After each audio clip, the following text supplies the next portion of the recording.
Hey guys, Dark Humility here.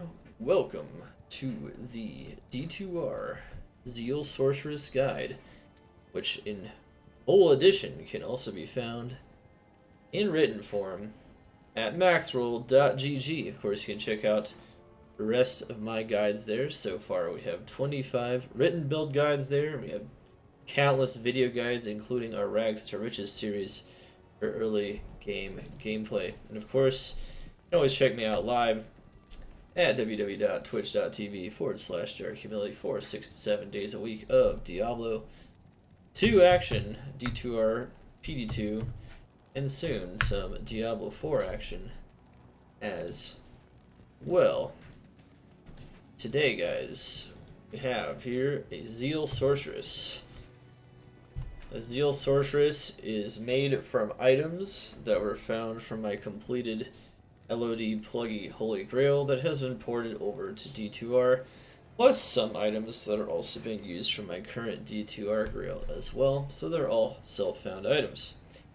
Zeal Sorceress is overall a C tier build, so it's not necessarily one of the strongest overall characters, but it's a lot of fun and it's very unique, and it sports a very unique playstyle.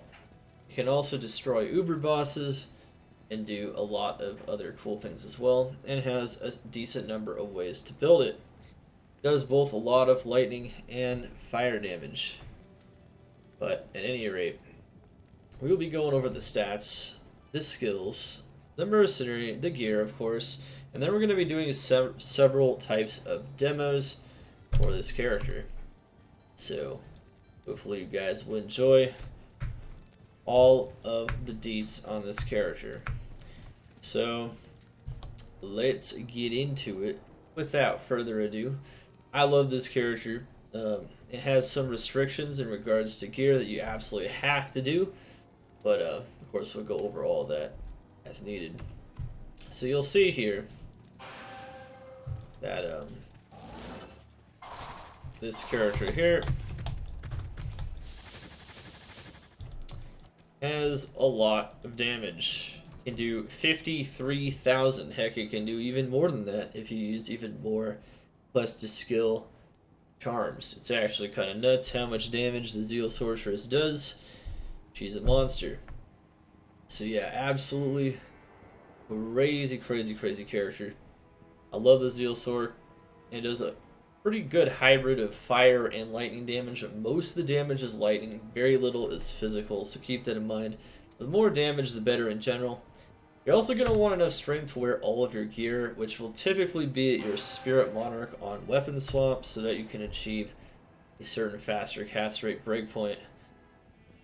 Attack rating is also good, but if you have Infinity, it is not necessary. You should have Infinity. I highly recommend you have at least Infinity and Double Dreams and Passion before even attempting this character, as it just doesn't feel nearly as good without these things. This is not a starter character. This is definitely something that's a little bit more complex and requires a lot higher level of gear and a lot of things in general. Alright, so with that being said, defense could be good. It's not essential though, so I wouldn't worry too much about that. But yeah, the main thing here is that you're going to put enough strength in to wear your gear, including your Spirit Monarch, and then you're going to put enough dex in to get maximum chance to block.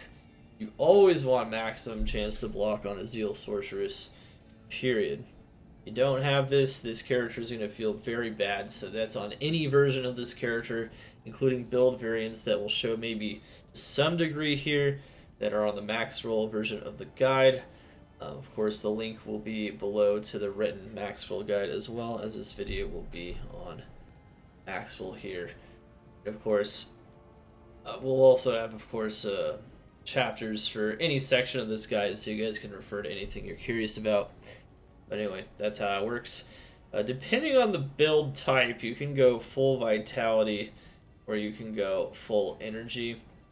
I do think in lower player count, it's totally fine to go full vitality because most of the damage you're worried about will be elemental. But you're in higher player count, it's really hard to survive the physical damage unless you have max energy. I personally kind of like the max energy approach, but we'll show you guys a couple of different approaches though, so don't you worry about that. We will totally got you covered in that regard, so don't even worry. Don't even worry at all. And then of course resistances. This is kind of the interesting part. So the Zeal Sorceress can get maximum resistances with one of the key armors that it needs to wear in order to hit maximum chance to block. Of course, we'll go over that though when we start going over the gear. But you do want as high of resistances as possible in this character to survive on it. I think one of the hardest things about the Zeal Sorceress is surviving monster damage, so just keep that in mind. Of course, we also have Magic Find. Magic Find is something you can go for or not go for, but this character can get a pretty solid amount of Magic Find. You could probably get upwards of like 200 to 300 as long as you replace most of your charms with Magic Find charms, and you get as much Magic Find possible on the dreams, and then everything else that you have on the build as well. This one has almost 100, which, you know, it's decent. First 100 MF definitely has the biggest impact, so it's fine. You want your increased attack speed generally to be at least 65%. However, there are lower breakpoints that will be viable as well. You're going to want to check that breaks points section on the Maxroll guide if you're curious about all of the breakpoints, but generally you want to hit 65% attack speed minimum. A little bit extra doesn't hurt because it means that you might not be quite as slow when you're under the influence of Decrepify, and which is bad. So it just makes this build a lot more playable, the Zeal Sorceress, which is nice. Keep in mind we're also a level 95 Sorceress here, which is, you know, it's a pretty solid level, but at any rate, it's good stuff. So the other important stats, you have faster hit recovery. You're going to want this to be somewhere, you want it to be either over 60 or over 86. 60 is perfectly fine though. When we teleport, we actually have over 86, so that's good. Those are two very good breakpoints for faster hit recovery. Faster cast rate, ideally on the standard version of the build, you're going to want a decent amount of faster cast rate. I would go make sure that you have 63% faster cast rate on your weapon swap while you're teleporting, because that's going to make this build feel a lot better just in general. And then, of course, we have cannot be frozen. You're absolutely going to need that on your build. Lightning Sunder Charm is pretty useful for getting some more of your damage through in a lot of cases. And the fire one can also potentially be useful as well, which we'll talk about. And then you just want as much damage as possible and plus skills so that you can get as much damage as you possibly can. So we talked about a lot there, but those are really the fundamentals of the stats in general. Attack speed is important, potentially faster cast rate is important, damage, percent damage, and a lot of that stuff is very important to a Zeal Sorceress. Let's go over the skills though. So skills, you're going to want 1 point to static field. You're going to want maximum lightning mastery. This is an absolute must. So this is how it works with Double Dream. When you have Double Dream, which gets you level 30 Holy Shock aura. The lightning damage of that level 30 Holy Shock aura is unsynergized, but with this huge boost from Lightning Mastery, it ends up doing a ton of damage. And so you really need to max out Lightning Mastery no matter what, no matter how you play this build, that absolutely is necessary. In general, you're going to want to max out Fire Mastery, Enchant, and Warmth as well, so that you can max out the damage of Enchant. However, you can go for more defensive approaches as well and not go for as high of a damage. For sure, you're going to want to max Enchant, though, for the attack rating. But the fire damage is very good because it helps us kill lightning immunes even faster. It makes it harder for immunities to do anything against us. General, though, you also want to max out telekinesis, and then you put the rest of the points into energy shield here as well. So maxing out telekinesis is very good because that will greatly boost the power of your energy shield, and it'll make it to where you consume a lot less mana when you get hit.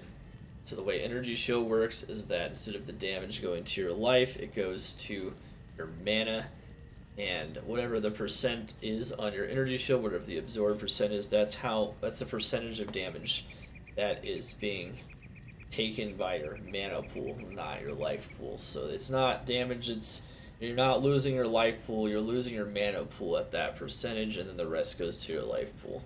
So it's really good to balance this. The Sorceress has amazing energy scaling, which is one reason why maxing energy is even a thing on a Sorceress, because you get 4 points of mana per point of energy, whereas its vitality scaling by comparison is a lot worse. So if you use Energy Shield, you can take advantage of that and just have a giant mana pool, which ends up effectively boosting your health pool a lot. One thing to note is that if you max Telekinesis, then that means that per point of damage you are taking less. You're taking less mana. So it starts out being 2 points of damage, so you lose 2 mana per 1 point of damage. But if you max out Telekinesis, it's only 0.75 point of damage, which means you're actually taking less damage to your mana than you would just take to your life ordinarily, which is pretty freaking cool. Alright, anyway, so enough of all those explanations there. So we have defensive skills, we have 1 point frozen armor as well. And we have, max warmth, of course, which also helps your mana regenerate, so that's very useful as well. But that's just to help out Enchant as well, so that also helps your mana regenerate. This freezes monsters that hit you since you're a melee build. Every build uses this for teleporting on a Sorc anyway, or at least Shiver Armor or Chilling Armor. But in your case, you're going to want Frozen Armor because you're a melee Sorceress. And there's really not much wiggle room there. But that's pretty much it for the skills and everything else. You could definitely lower your teleport mana cost, but that doesn't really do much.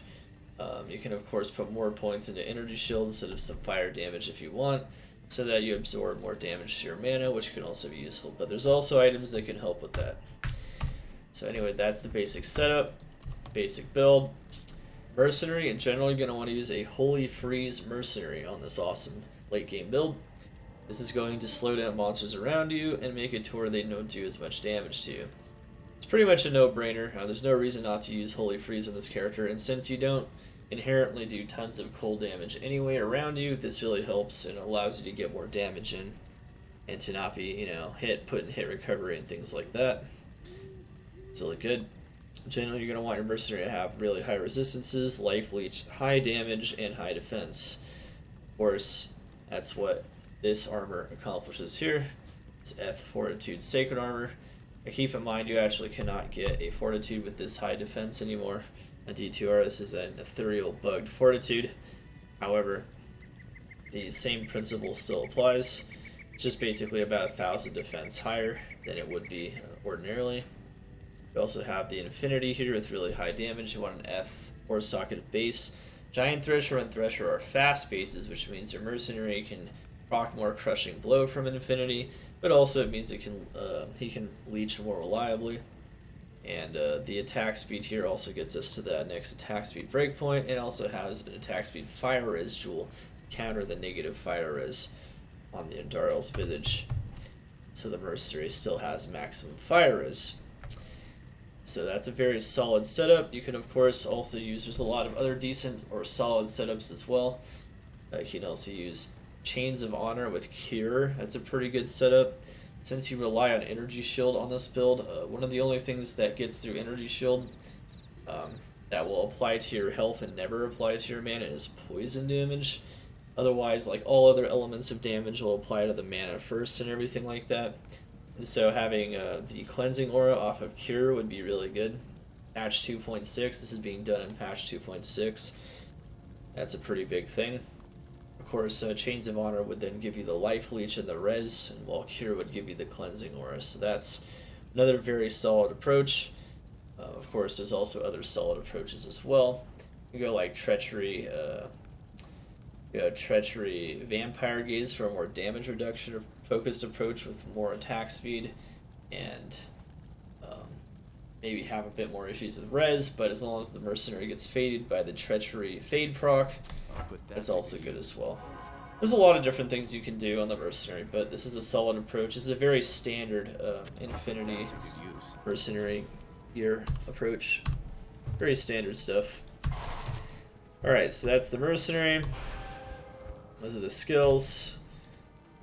Everything's per standard. You want Act 2, Holy Freeze, Mercenary.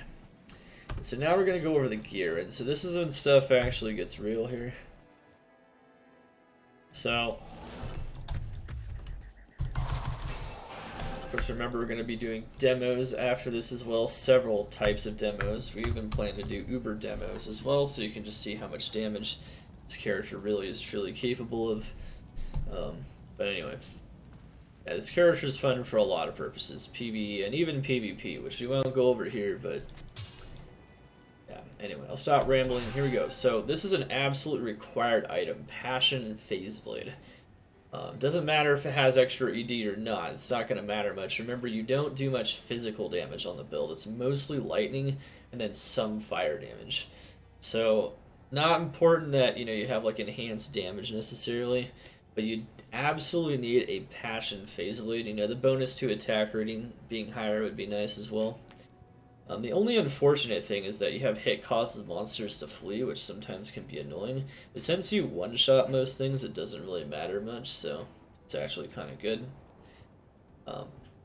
What's also interesting is you could even cast Heart of the Wolverine with it here, but that's likely to die very fast. And of course, if you weapon swap, it will die, but you can do it.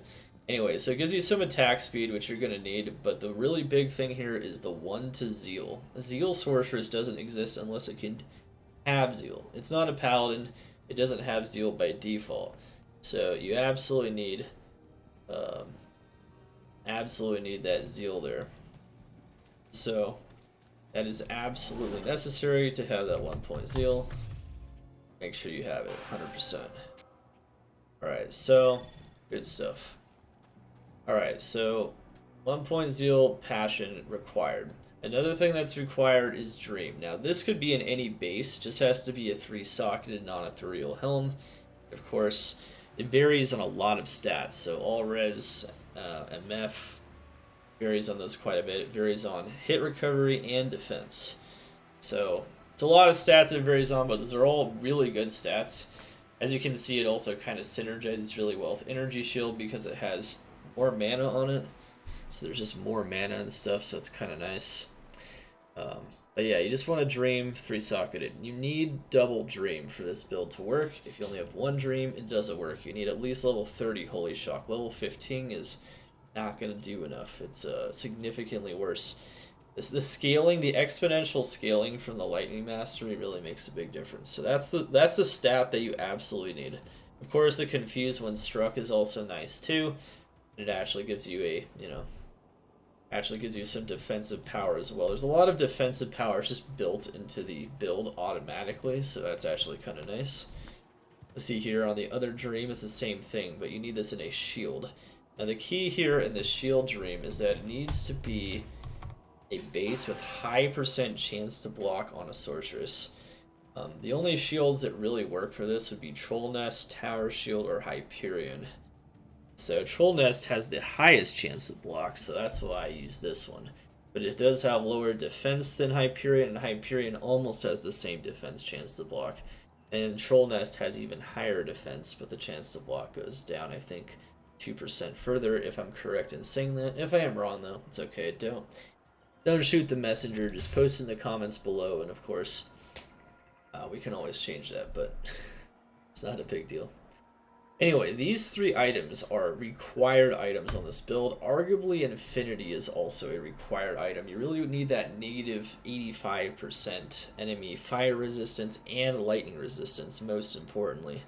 That the Conviction Aura applies, and then having all of this lightning damage. And of course, you need to do the skills and the stats pretty much exactly how I said it. There's not a ton of wiggle room in some of those things, but there's still a lot of ways to build it, and there's a lot of different uses for this particular build. So of course you got High Lord's Wrath. You have High Lord's Wrath most of the time is going to be best in slot. You need Attack speed, that plus skill is really nice too, just for increasing battle orders, which can sometimes be a bit of a problem on this build. You'll notice that we don't have like insanely high level battle orders or battle command even on a full build. That's just because you don't have a lot of all skills. I think it also can be said to contribute to your all skills as well for the purpose of hitting maximum zeal. Let's see here. Yeah, so as you can see here, if you drop too many all skills, you actually lose your number of hits on Zeal, which might be a good thing in some cases, but I would say it's usually a bad thing. We'll just lose DPS in a lot of cases. So just keep that in mind. You do need some all skills for that. The attack speed helps us hit the attack speed breakpoints on this build, and helps us get maybe a little bit extra for Decrepify or Holy Freeze or something similar that you can't, that cannot be frozen, doesn't work against. Deadly Strike is not very useful for this build. That only applies to physical damage, so that's not important. You could also use a Cat's Eye on this build, which would give you Dex as well, but it wouldn't give you the Lightning Res, and Lightning Res is very important as well. So I personally prefer High Lord's Wrath. There's a couple of other amulets that would work like Cat's Eye though. I believe those are all in the gear options on the written Maxroll guide. Remember, the gear options section is always your best friend in those Maxroll build guides, as they really give you all that freedom to choose different pieces of gear, depending on maybe what you find on single player or what you can afford. That can maybe work in different slots. Build variants will show you like optimized versions of different things, including like starter and budget builds, but it's not always what you have available. So just keep that in mind. Guardian Angel, I consider Guardian Angel like, there's really only two armors that you can use on the standard version of this build, which would be Guardian Angel and Twitch Throw. So Guardian Angel and Twitch Throw are very, very good items for this build because you need chance to block. And the problem with Dream is that you're not going to get high chance to block on the shield itself with Dream because there's no increased chance of blocking on this. So you need, if you want, for most standard gameplay, we'll talk about the exception with Uber Mephisto later, but for most standard gameplay, you're going to want Guardian Angel or Twitch Throw. And so Guardian Angel or Twitch Throw have percent chance to block. This one has faster block rate too, which is good because it reduces getting interrupted due to blocking, and it makes your blocking more efficient. So that's all good stuff. Even gives you some attack rating. And Twitch Throw can give you even more attack speed, which can give you some more build freedom, and you can still hit high attack speed here. This, believe it or not, I actually don't even need the attack speed on this armor because I'm hitting 65 with just these three pieces. This is just a jewel to have like res and to also show that you can have attack speed on it. And then you can attack a little bit slower than this as well. If you get rid of this, and then you can use like frost burns instead. We'll probably show that as well. There's definitely a lot of different ways to do it here. But the main thing here is that Guardian Angel gives you increased chance of blocking, block rate, and then maximum all res. So you don't have a lot of health. So that means that, whatever damage is going to your life, you're going to need to make sure that the damage isn't insanely high. One of the best ways to do that, of course, is to get very high maximum all res, and then you don't take as much damage. Ideally, you'd even have 90 all res, which you could do if you swapped out a couple of charms, which we'll go over here in a second. But yeah, anyway, on the offhand, you're going to want Call to Arms, of course. You need that Battle Orders and Battle Command for that huge life boost and that free skill. 6 is ideal, of course. Spirit Monarch, on your offhand here, you're going to want at least a 33 FCR Spirit so that you can hit the 63 FCR breakpoint. And then, of course, it'll also give you plus skills. This is a pretty good plus skill swap as well for casting Enchant, Energy Shield, and Frozen Armor. So, just increases your plus skills. If you cast them without your plus skills, they will be weaker. So keep that in mind. And of course, this is also good for the hit recovery boost, the mana it gives you while you're teleporting in general. It's just really good stuff. Really can't go wrong there. And then of course you have these as well, which is, this is how we hit the 65% breakpoint no matter what. You're gonna need attack speed somewhere else. I choose to have it on my gloves. Like, even if you have all this is just 60. Even if you have the attack speed and the Guardian Angel, so keep that in mind. Of course, once again, you don't have to do that. You could even put a Cham in there if you wanted to, and then you don't have the Cannot Be Frozen here. But your attack rating might be so low you might have trouble hitting some things, especially if the Mercenary dies.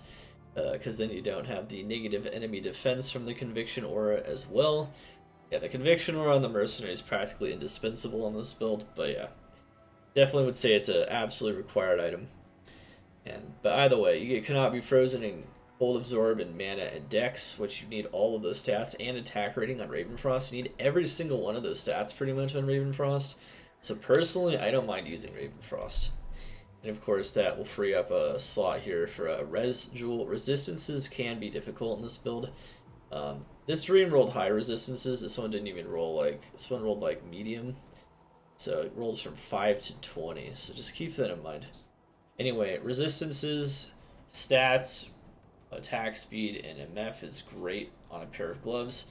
There's a lot of other gloves that are going to be useful, of course, as well. Like Frostburns can help boost your energy shield. And then there's also like Drax and things as well for giving you maybe some life tap or some open wounds. Either way, there's a lot of different solutions there. MF boots, you can use War Traps, of course, but you can also use Tri-Res boots. Tri-Res boots typically is probably what you're going to be going for most of the time, because you're going to suffer on res on this build. Then you have like Magic Find. You can use War Traps as well, but you don't need War Traps for the physical damage. And since you don't have physical damage, one thing to note is that Leech also isn't going to be super effective like it would be like on a Zeal Paladin, like a traditional Zealer. You know, I have a very solid, you know, legacy guide for the Zealer that's using the old graphics. I'll tell you everything you want to know about the Zeal Paladin, but at any rate, the Zeal Paladin, even in 2.6, it holds up very well. I mean, it doesn't mention Bone Break and stuff, but same thing. At any rate, yeah. Zeal Paladin, Leech good. Zeal Sorceress, Leech is mildly, if not effective. It can be somewhat effective to maintain some mana in some cases, like Mana Leech, but it's not that important. Like here we just have res, dual res, life, mana, FCR, so we hit the 65 faster cast rate breakpoint on our offhand. Once again, we have Magic Find, so that's really good. And if it matches the Ravenfrost, you get style points. Brighton's Mesh plus skill, adding to our damage, FCR, and it's pretty much match made in heaven. There's going to be other things that could be good here too, though, like Nosferatu's Coil can help get you more attack speed and help get you some slows target as well.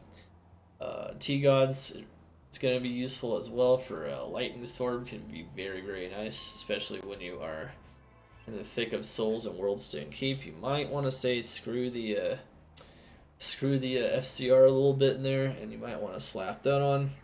Definitely some real cases for that on hardcore. On hardcore also, you might want to consider Verdungos here, maybe even a Burroon here. A lot of damage reduction, going full life instead of energy. And then you'll lose some faster cast rate, but you'll be a lot tankier. And you can just rely on your physical damage tankiness and not have to worry about the elemental damage quite as much. Anyway, so you have all that. Elemental damage, of course, will be taken care of by Guardian Angel on hardcore, so that would be pretty easy as well. It's going to make sure to stack that resistances very, very high. And on hardcore, you would stack them like far beyond 90 resistances to make sure you don't die to Conviction Aura and things of that nature, because this character really doesn't have, even if you go full life, it doesn't have a huge health pool, so you really got to keep that in mind. It's definitely one of the real problems of this build in a lot of cases, but yeah. And of course you have Annie and Torch. You can get those. Those are always going to be good, plus skills, res, stats, everything you need. Lightning skills, remember your damage is mostly predicated on lightning mastery, so having those is very big. This is giving us some more hit recovery on our main hands, so that's good as well. If you have more of these FHR ones, you can get 86 on your main hand. Crack of the Heavens, patch 2.5, we got Sunder Charms, and now we even have them on single player, so it's pretty easy to show you these now on single player, which is cool. Don't even have to create a special item or anything. It's always neat. But anyway, it basically sets all lightning immunity to 95 resistance instead, and then all further negative res, such as 1/5 at least from infinity, so 17, -17 would be applied on top of that. And so lightning immunes, you could do quite a bit of lightning damage to with this build now. And on top of enchant, lightning immunes are going to get crushed, so this is a very nice thing to have for most farming in Diablo 2, because there's a lot of lightning immunes in Hell. And then of course you can have res charms, magic find charms, life charms, combination of all those, faster hit recovery, res charms. Those things can all be good depending on kind of what stats you're lacking, but since we already went over the stats, it's pretty good. Other types of charms that can be good on a build like this would be like life mana grand charms.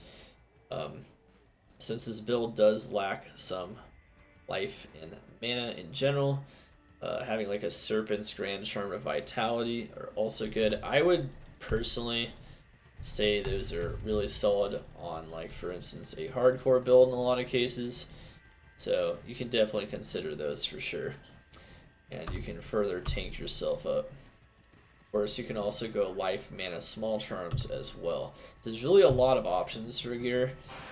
Once you get like in the lower half of the build, the upper half is like it's always Call to Arms, it's always Spirit, it's always Passion, it's always Dream, it's always Dream. And honestly, there's really only two main options for the armor. So some other potential things you can do that are not as good, but yeah, they're solid no matter what. Absolutely. Alright, so at any rate, we have some good stuff here. We showed off a lot of the gear. So let's just show her off in a couple of different player accounts here. I'm actually going to show her off in Players 1 so you can see the power of dreams, Players 3 and Players 7. Also show her off in a couple of cases with some gear swap outs as well.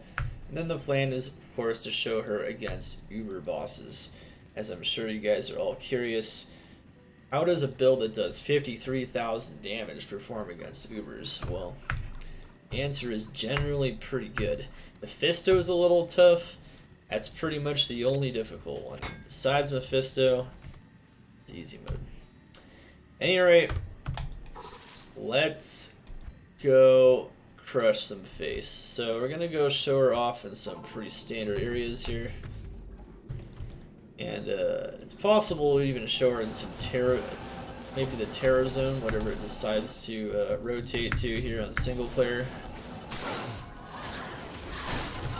This guide is being created on the softcore single player using all self-found gear. But you can see here in player 1,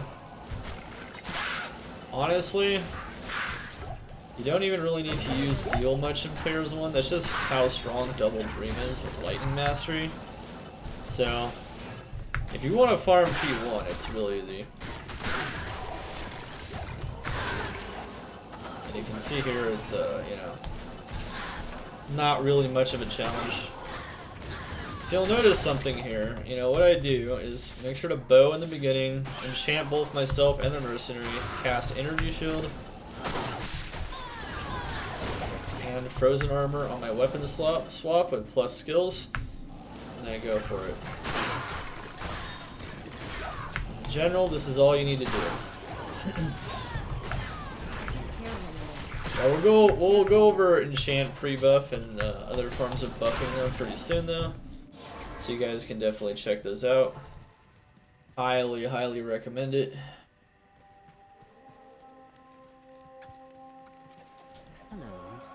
I really do hope you guys like these in-depth guides. Remember, we make in-depth guides for all the classes. We do it all the time.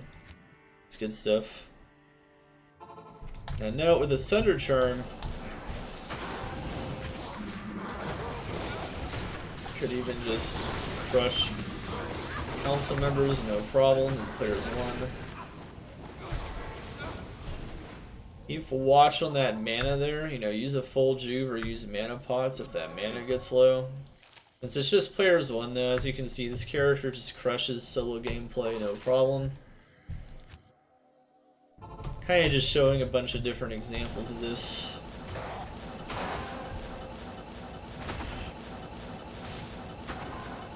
Then I plan to turn it up a few notches. I'll do players 3 after this. I really like demoing the characters a lot to show you guys, you know, maybe inspire you to make one, because a lot of times, you know, there's a lot of unanswered questions in a lot of guides, you know, maybe not ones that I make necessarily, but there's a, it's like, does it work at this player count?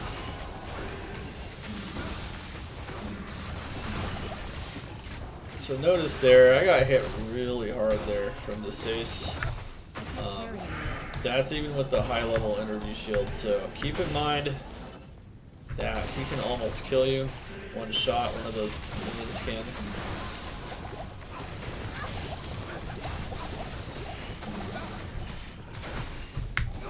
And elemental damage in general is kind of the bane of this character, especially if you lose your res with lower resist, because then even with 74% energy shield, it's still gonna hit really hard. Now keep in mind, one thing you can do to boost your energy shield so you don't take as much damage to life, that's really easy and doesn't require very much at all, is a memory staff.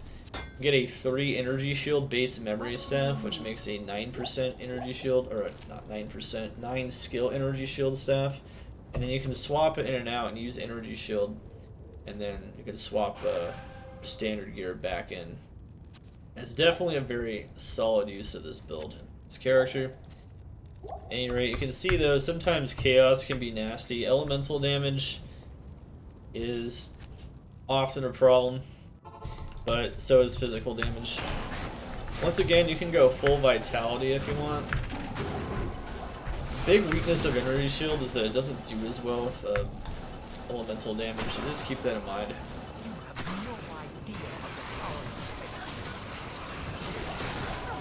There you go. Boom. Blow me up once, don't care. Alright, so those are some pretty quick players 1 demos there in some of her stronger areas. Let's go do some players 3 demos here. Some PA3 demo. Alright, so we're going to put it up to players 3. Remember, on single player, if you go / players 3 or players 1 or whatever, you can freely change your player count. That is not a feature of BattleNet, so that's not a thing you can do on there. You can only get more player count by actually having more physical characters in the game, which you could do by, you know, owning a lot of accounts yourself or just having more people join the game. So anyway, so players 3 is really solid, and it's also a very good player counted demo for a few reasons.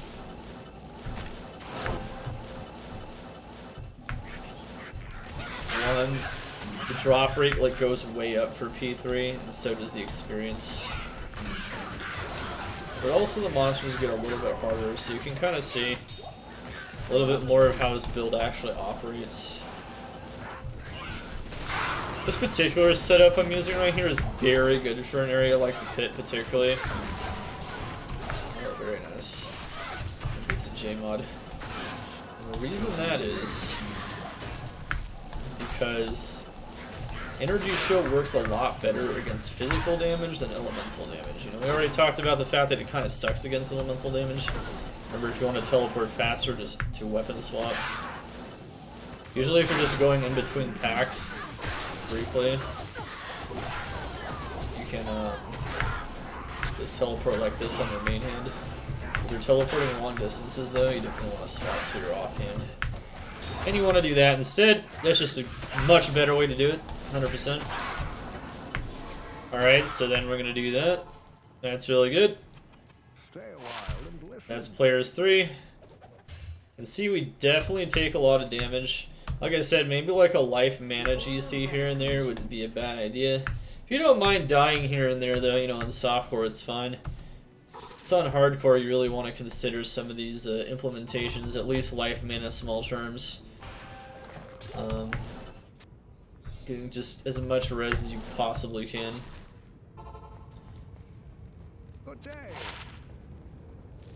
We're gonna do something like, we're gonna do P3 Trav to show you guys that Trav actually gets kind of tough for this character if you get too high.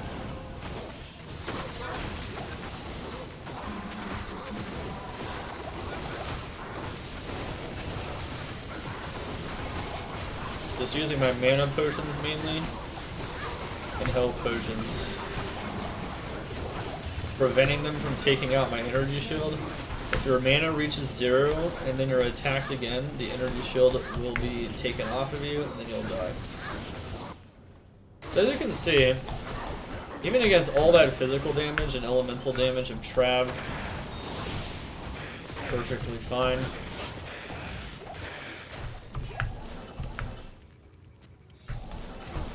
Let's do some other difficult stuff as well though. I'll do Chaos. Nullifuck. Show you guys World Stone as well. If there's souls, we can swap out our T-Gods so we don't die. Yes.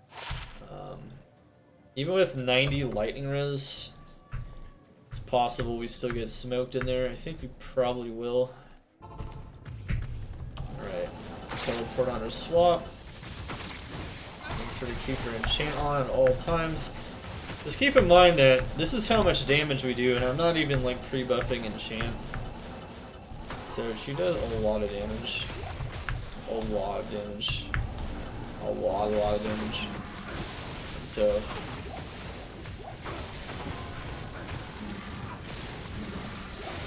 definitely things to keep in mind here.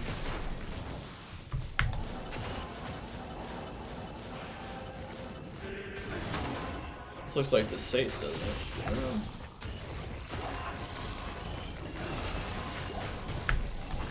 I like this extra attack speed, especially when there's a lot of Oblivion Knights, because then they can't kill me with decrep. Might die. Careful there. Remember your block is also reduced to 1/3 if you run, so like walking might be helpful. When you're running around. Running like this is better. You're just teleporting. You're not running from something. In general, try not to lose your energy shield. But you can see there, it's still pretty good. My fire res isn't very good. If you're regularly farming chaos, what I recommend doing, making sure that your fire res is prioritized. So instead of lightning res in here, I'd have 90 fire res. With Guardian Angel, you can just swap out some res charms, and then you can do it. As you can see, Infector is pretty dangerous with 54 fire res and 900 health, especially with all that elemental damage Inferno does. It really burns through the energy shield. So one thing you'll notice I did there is against bosses, you can use Static Field to do a bit more damage. You can see just how hard we hit against bosses there. They really don't stand much of a chance at all. They just take maximum damage there. So what we're gonna do, yeah, we're not gonna bother switching out our res charms too much just for the sake of the video. But once again, keep in mind what area you're farming. Switch out some fire res if you're in a high fire damage area, and just be mindful of what monsters you're facing when you do that in general. Okay, so let's go to World Stone. As you'll see, like, even a build that's really fragile like this one's kind of a fragile version of the character. They don't have like Maxroll res, don't have more mana life small terms, things like that. She's still pretty tanky. Remember, one of the main ways you can take damage on this character is poison damage, because it goes right to your health. So make sure your poison res stays high. Mine's not maximum, but it's pretty good.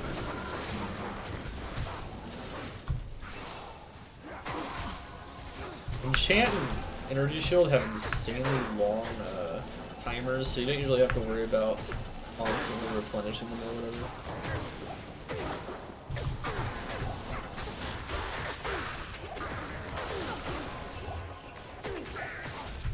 Okay. Looks like we have a terror zone too we can do. That's kind of neat. You can farm P8 terror zones. Maximum experience.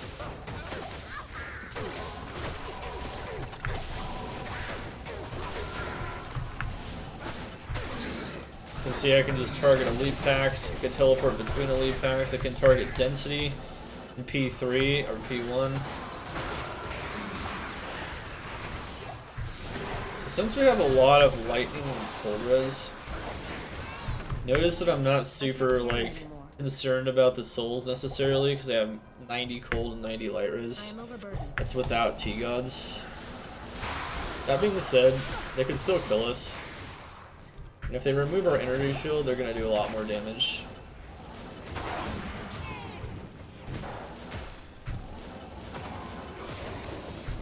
Let's see if I can show you guys how much damage they can do to us here.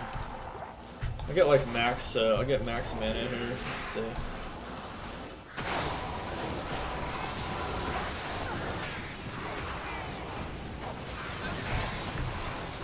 Fort Rune. So notice that these are lightning minions here, but because of the Sunder Charm and our enchant damage, they still die like instantly, at least in P3. And then these P3 monsters with a ton of health pretty much instantly die. Notice with 83 poison res, they're doing pretty good. Having 90 would be nice though, because then we wouldn't lose any, or at least Kira on the Mercenary, one of the two. Pretty solid approach. But then the Mercenary does less damage though. It's also good too because then Kira will also take off amplified damage as well, so it's a really solid approach in this build.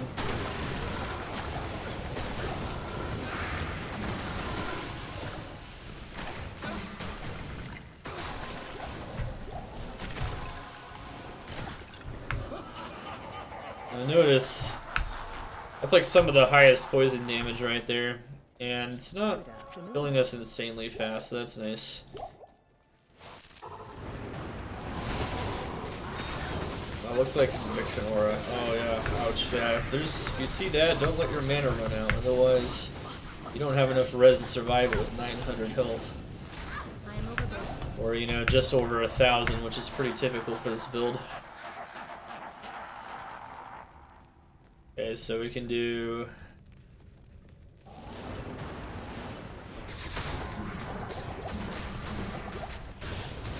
Taking our fire res and booty. So don't let that energy shield run out if possible.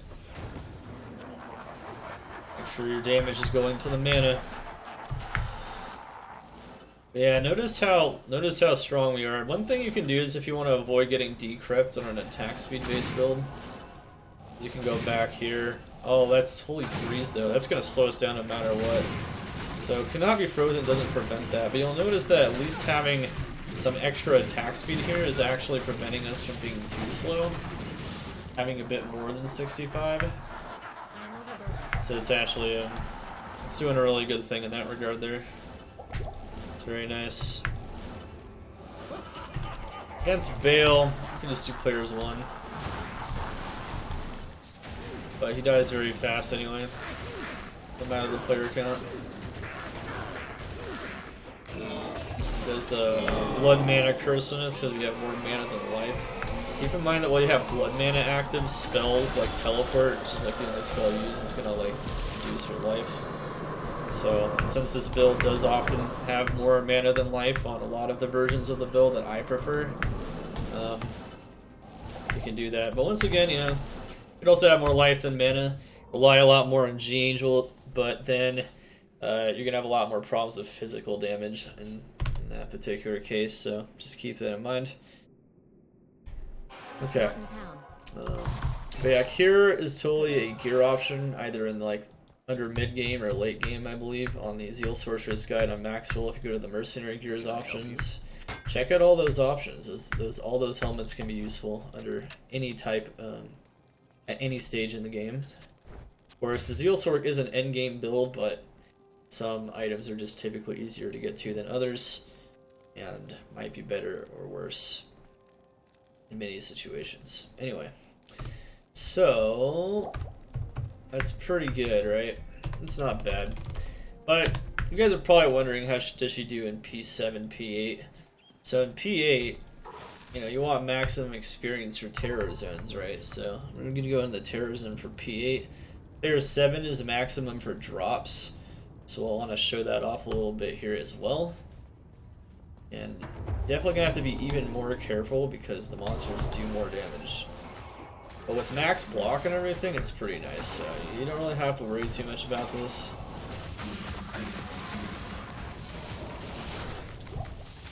Guy get enchant? I don't know. Guess so, maybe. Okay, now we have enchant. So enchant helps out a lot with that, obviously. It's like 2,000 fire damage. That's infinity helping it out to the maximum. Notice how fast we kill these high HP monsters in Player's 8. It's pretty bonkers, honestly, just how much damage he does. Single target damage is nutty.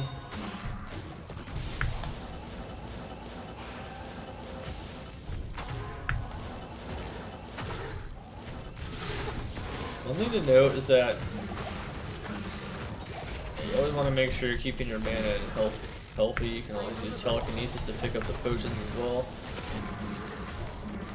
Is that in high player count, once you get to like P8, P7, it's really useful to like cast static field 1 to 3 times before you start hitting the other monsters. So that you can basically still one-shot them in P7, so let's see if I teleport on my FCR swap here. The other thing is that on your FCR swap, you have higher level static fields, so you have better radius. Then you can switch to your Zeal, and then absolutely shred those champions there. Got Player's 8 Terror Zone.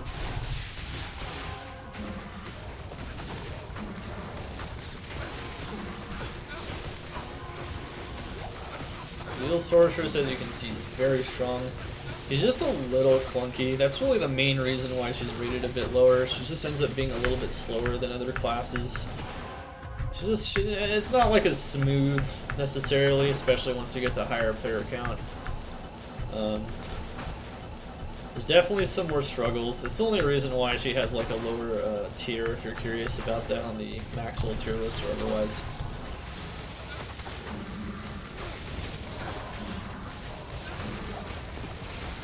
Okay. So yeah, as you can see here, very good damage. Very good damage. And that's Player's 8 in a, honestly, a pretty high HP terror zone, so, I mean, take it for what you will. It's actually a pretty good terror zone that the random system allows us to demo there. I guess I could always manipulate the computer clock just for the purposes of education if I wanted to use a bit of a better terror zone to demo, but that's a pretty good one. I think that's a B or an A tier terror zone overall. I don't remember what it was rated, but so it's a solid terror zone for experience and items potentially, especially experience. And then of course, you'll notice that I just used static field a few times on the swap before I swapped to Zeal, and then boom, everything is dead. Pretty simple stuff, right?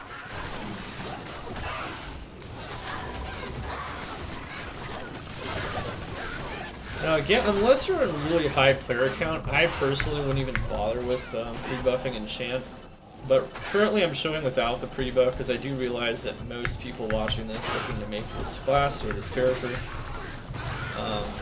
Pre-buff isn't very fun. A lot of people don't like pre-buff, so.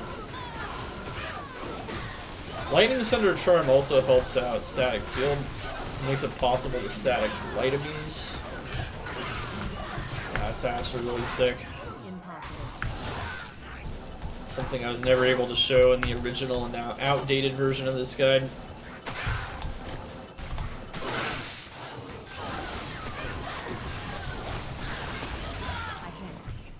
Notice that this is player 7. This is maximum player count for drops.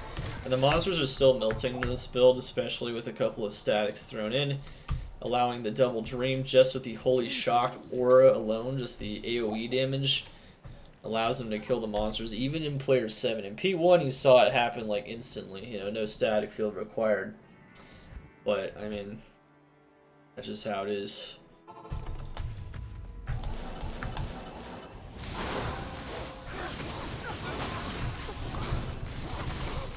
Of course, against player 7. Council members, we recommend some static here. Keep your mana up so you don't lose your energy shield, especially against fire damage. And I don't have fire res. Oh, look at that. So that was a physical hit there. If that hit right there, if we were pure life and we didn't have damage reduction, we may have died. So keep that in mind. But notice that because we have a decent amount of mana and health and we have max block, we're staying safe from things like that. And you're welcome to try other configurations of stats and whatnot, but she's a tight build in some ways, man. She is a tight build. Alright, so I guess against player 7 Chaos, I can swap out my res a bit here. Let's see if we can try to get fire res here. Let's not prioritize the other resistances nearly as much. Yeah, there we go. 81. Even poison doesn't matter that much in there, really. They even have enough fire res to get max fire res at this. Oh, this barely looks like, yeah. Okay, well, there's a lot more charms that I could use as well, but at any rate, you guys get the idea. So now I have 90 fire res. It's pretty nice. My health is looking pretty anemic though for P7, so I gotta watch the Sace. But, you know.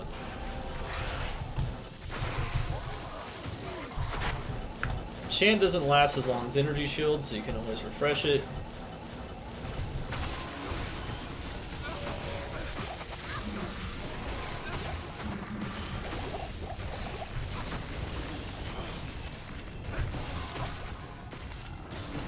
That was kind of nice there. So the nice thing is when you actually have fire res, you know, you don't have to worry about losing your fire res as much in chaos. So if I want to go fire res here, I could.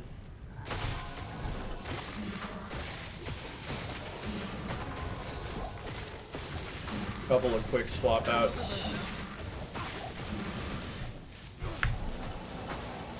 There's player 7.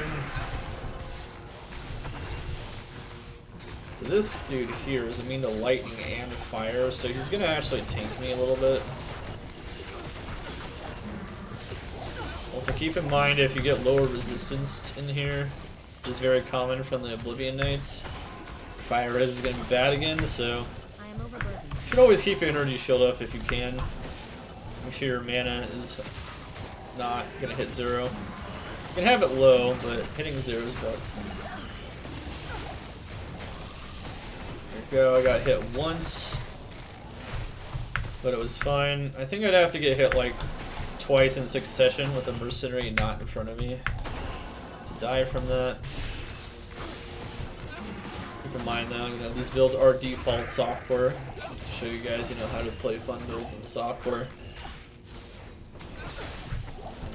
Notice that lightning immunity is the biggest factor as to whether or not we're going to do damage to something. I got decrep. Get rid of the Oblivion Knight if you're afraid of the fire res thing. Notice that the fire damage is not nearly as big of a problem anymore though. Get the energy shield up if you can. Then even player 7 Infector is no problem. This character can also do high player count, as you can see, without much of a problem. Just with ease, right? It's an easy one. Easy build. Easy game, easy life. That's just how you do it. You can even do player 7 Diablo. I should be staticking on my faster cast rate swap. Couple of swings. Boom. Dead high player count Diablo. Ordinarily I'd pick up those boots, but since this is a guy, I'll just leave them on the ground. Hopefully that doesn't trigger anyone too much. Alright, anyway. So that was basically it. Excuse me, I don't know. Whoa! Alright, here we go. Let's do this. So that's P7 there. Fire resistance is also very nice against Nilithok, because Corpse Explosion is half fire physical damage. Can be a little tankier in the fire department.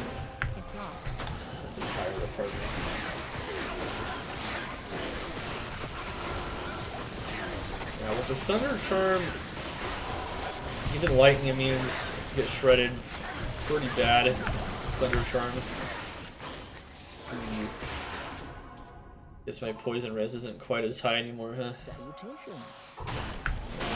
Closer to 90 wouldn't be bad. And since this damage is so high, you know, I'm just showing you guys damage, but like, the damage is overkill. You can definitely go res charms, you can go life mana charms. I really want to emphasize that here.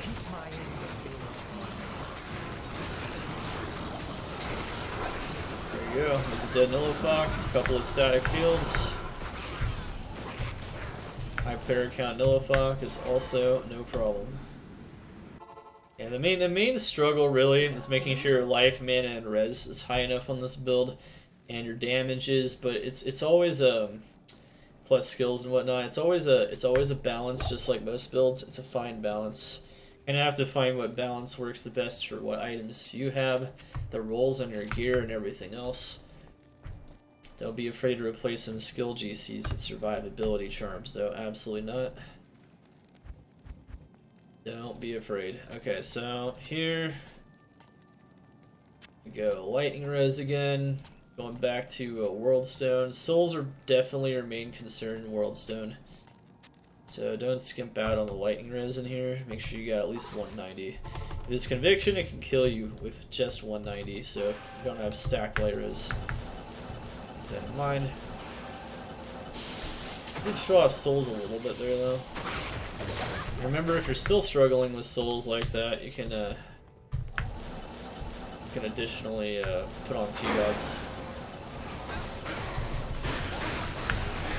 The thing about Guardian Angel though is it doesn't like necessitate it, so you can maintain your faster cast rate and your plus skill if you're under Arachnid's Mesh.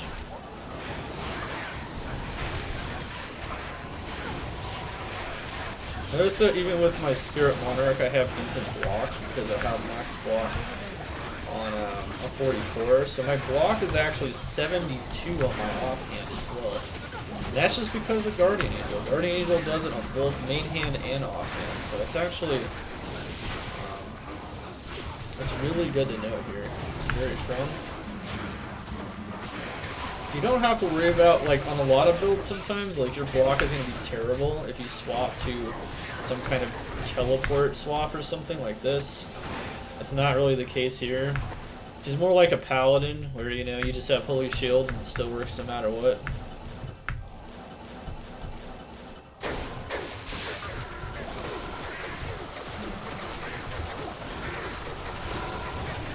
Now, if you do some static fields, you'll actually have the Holy Shock Aura, level 30 Holy Shock from the auras itself stack and do this.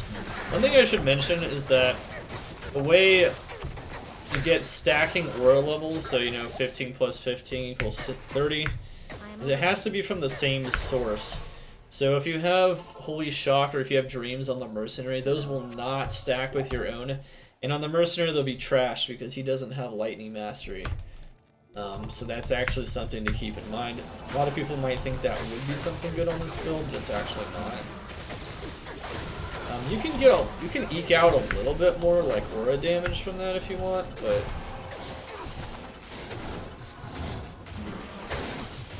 remember you can also put the Mercenary in front. Look how powerful they are though. Just to confirm, you know, this is player 7. Coldstone. I'm tanking physical damage extremely well. Poison res. Optimally it'd be like 90 so that you don't have to worry about taking poison damage all that much. Or you'd have Cure on the Mercenary once again. Just need 7 more res though. You wouldn't even need Cure if you had 90 res, honestly. Unless you wanted to. Okay, so this is actually something that's kind of interesting here.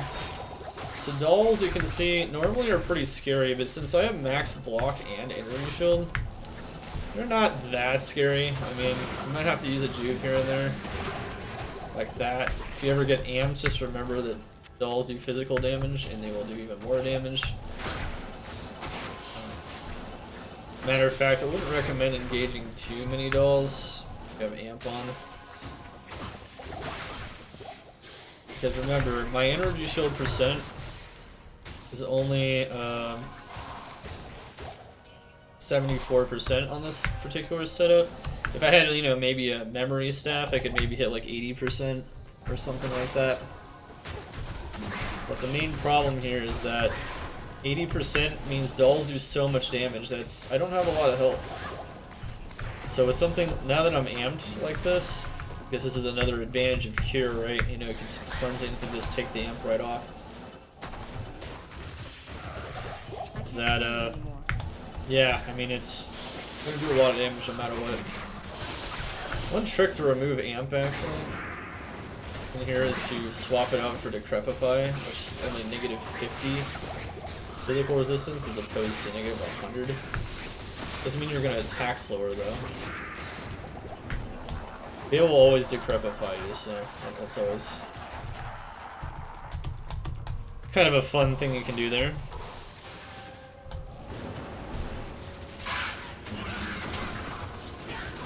This fire means don't really stand a chance. Still just gets one shot in P7.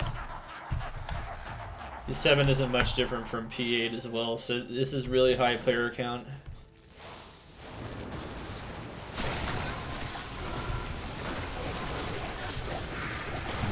You can see how robust this build is. It's very robust, you know. Very robust build here.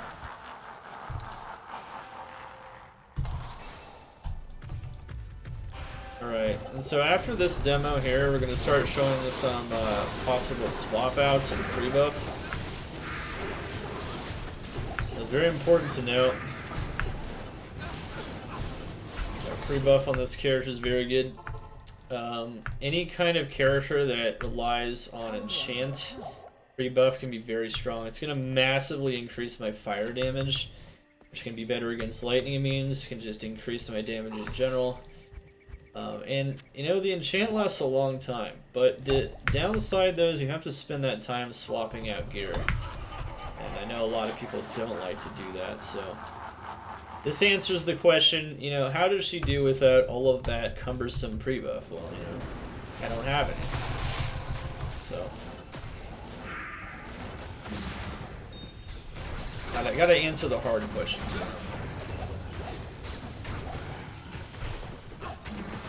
I don't know why Infector is so much more dangerous than Wave 4, but always seems to be the case. I think it's because he's got more minions.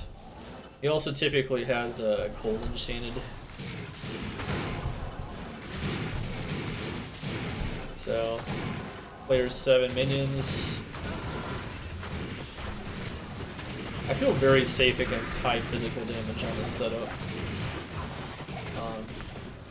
You know, especially if you do hardcore, you can still have like 1 point energy shield and just go Vita instead. And then you have DR as well, and you can be safe as well with that, especially with your energy shield up. So there's really just a lot of different ways to do this. I guess I'll do a P3 bail. There's never a reason to do a P7 bail. But you guys can see some P3 bail. Bail has block, so not going to hit every time. But with decent AR and conviction, he dies very fast as well. The static field becomes more important the higher the player count, so keep that in mind. Using it on your faster cast rate swap is ideal. Definitely a pretty advanced build here, but you guys can definitely handle it. I know you guys can. Alright, so let's see. Let's do one more demo here. Show you guys some something interesting in Player 7. And then we'll show you guys these high player count demos again, but with some swap outs.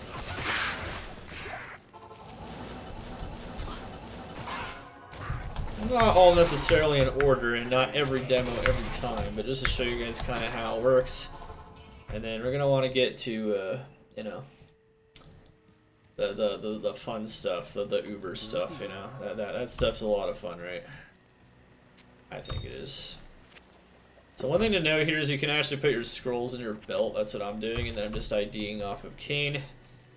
Glad they fixed that at some point in D2R. That was annoying. Let's go player 7 cows. Now, melee builds in general are not good for cows. Like, if you're a Zealer of any kind, Whirlwind, even Double Throw, it doesn't really matter. It's pretty bad, typically. Typically, you want some kind of casting high AoE spell. Or at least something that procs high AoE, like a Kixin. Like the Claws of Thunder Assassin guy we recently made. So, as you can see though, I wanted to show this in P7 just to show you guys that this character is very tanky. The power of decently high mana or high mana, max block, decently high energy shield, you can actually tank player 7 cows. Of course, you can static them beforehand. Now, cows have a ton of health, so you're going to want to static them, of course. Even in players 3, you might want to static them just so you can one-shot them, honestly. But notice, I'm just laying back here, just clicking for the most part. Some potions here and there. It's really not that bad. This is a good demonstration of just how tanky this character is. And this is a softcore version of the character. Once again, check Maxroll for the full deets on the hardcore setup, which will require definitely going to want to put like a Burroon in here. You're going to want to go more DR. Skimping out on the 63 FCR, maybe only 37 on swap. Not a bad idea. It's getting as much as you possibly can. One problem with hardcore and dream builds is that you can't get tons of DR because you have to have double dream. So it's a bit of a limitation. So it's a little dangerous to play these builds on hardcore. I don't really consider them the most hardcore friendly builds unless you get like really good gear, but you know, I think you guys get what I'm trying to say at any rate. Alright, so we're actually gonna have to respec her a bit here just to show you guys some of this. Is that glove gives us some strength. So I'm going to show you guys now is an approach that is a lot heavier on the mana. And it's going to lose us some attack speed, but that's okay. As long as you have at least this, you'll hit the, I think it's the 54% breakpoint. As long as you have the attack speed on the Guardian Angel here, this is where it really comes in handy. Be fine. But, oh wait, never mind. Oh, that's right. On this setup, I actually don't use the Guardian Angel anyway. Use Twitch Throw. Now, one thing about Twitch Throw is you could even put an attack speed jewel in this, and then you only need 5 attack speeds somewhere. So you can also just put like something else here. But I'm going to do the Twitch Throw setup, but not yet. I'm actually going to do Guardian Angel with just a bit more mana first. And then I'm going to do Twitch Throw, and then I'll show you guys how that can work as well. And Twitch Throw also automatically has attack speed. One advantage, it also has some FHR. And then it has even more increased chance of blocking, but it doesn't have the block rate and it doesn't have the res. And so when you use this, you're really going to want to rely more on energy shield. And so you're going to want to pump up your mana even higher with mana life GCs, mana, and things like that. We're not going to go super ham on like the mana life GCs or anything. I just want to show you guys how this build can get a little tankier. I want to show you guys a little bit, you know, some tankage on this build. Tankage is always nice. It's always good. Never fails. Not really. Alright, and so then we can have the rest of the points in a telekinesis. I think we're fine. Yeah, it's like only 15-point telekinesis, but should be okay. This build really is just a huge balancing act, and you might want to rewatch this video because there's a lot of stuff I went over.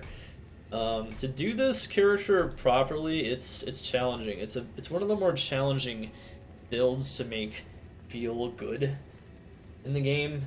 Like, let's say you don't get block, it's gonna feel really bad, right? You know, if you don't have the res combined with like maybe the energy shield, it's gonna feel bad. It's really tough to make it feel as good as it does, as I'm showing you guys here.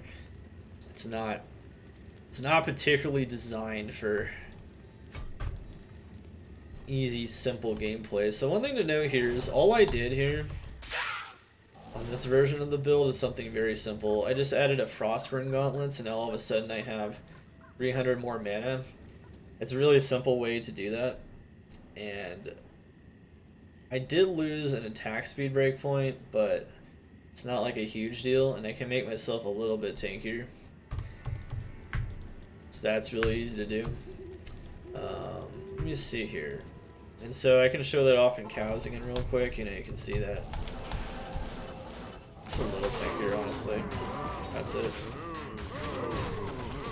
If you have max telekinesis as well, and don't go as hard on the enchant, your mana is going to tank for you even harder. So that's one thing.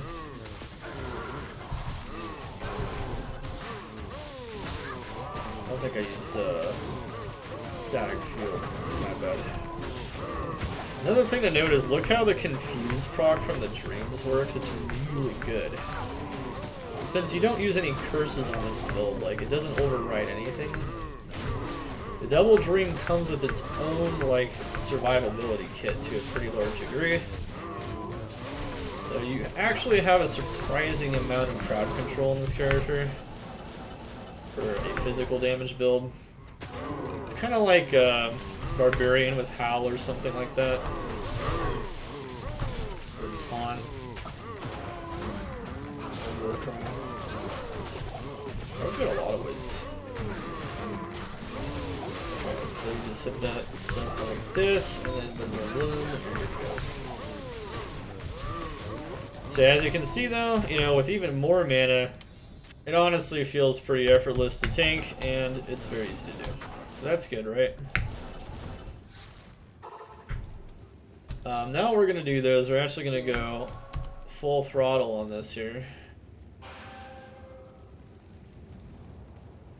Yeah, I'm 75, 72 unswapped. So good. And we're going to show you guys even more tanking can be done. Of course, what's interesting about this approach, though, is you can actually lose some of your FCR. So once again, you can take out a little bit of your FCR, and you can use something like Lidless Wall, and you can still be good. Now notice that here we have even more mana. It's pretty cool, right? So you can have even more mana. You can do this approach. Our resistances is pretty bad with this though, because we took off some items with resistances. So if you lose your energy shield with this particular version, you're probably totally screwed. But you can see how good it is in general. Now, one thing I didn't really show though is that this is Lidless Wall, right? So I did want to show off just like a couple of like really small things you can change here in the build that are very easy to do. Now what's interesting is you don't even need 111 strength if you don't have a wire fleece. So if you use the one below that, you actually don't even need that much strength, and then you can save even more points. What I'm doing here. So there's just a lot of things that keep into, of course this helps with defense a bit, of course, but what this approach should be is ideally you'd have a really low strength requirement build. The Dream Tower Shield would be the lowest strength requirement, of course. I believe it's 75. That's the highest strength. And then you would just have this only single upgraded instead of double upgraded. Just wouldn't put the Lemco to it, you know. And then look at that, 2,400. Imagine if this was less strength requirement as well. That's another 36 points of energy you save. Probably have almost 2,700 mana. And so you can really pump up those numbers. And you can just make yourself tankier through mana. Remember, life mana GCs and small charms are also a thing. Very easy way to get additional points like that. I can actually go max telekinesis here. Maybe show you guys a bit of a higher energy shield approach. Yeah. Yeah, we'll kind of show that off a little bit here. We'll go max warmth still, but I won't go fire mastery. Fire mastery be like the, you know, the least priority thing here. I don't think I have stack field though. That's bad. Okay. Sweet. So like more mana, you know. More mana makes you even tankier against the physical damage monsters and even against the elemental ones, because now with of course higher energy shield you get even tankier, which is really cool. Our damage is still insanely high. We're not even using the charms, but hey, you don't need to.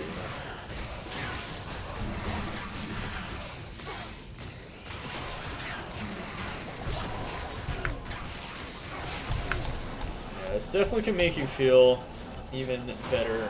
Keep in mind though, this is only the 37 faster cast rate breakpoint though, so you will teleport slower like this. That plus skill from the SOJ though is giving us more damage though, so it's pretty raw. We're also attacking a little slower too, but like it's actually no, we're not. We got, yeah, we have 65. Yeah, we're not attacking slow. We're attacking slower with Decrepify is what it is, because we don't have stacked attack speed. This is honestly not even the best place to really show off this approach. But you can see that, you know, it works. Definitely works there, and it's pretty easy to implement, so good stuff.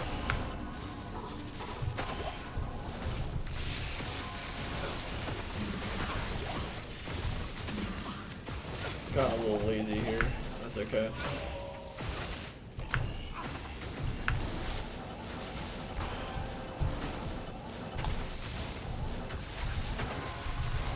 And so, one thing to note is when your energy shield percentage gets higher, even more damage goes to your mana, right?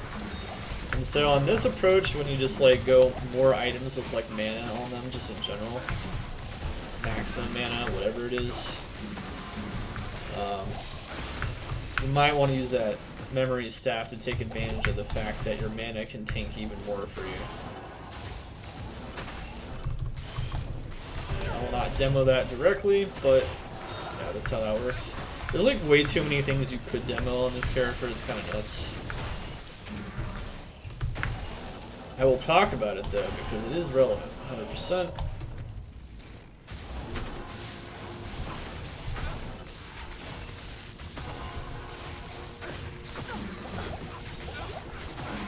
Under my fire booty.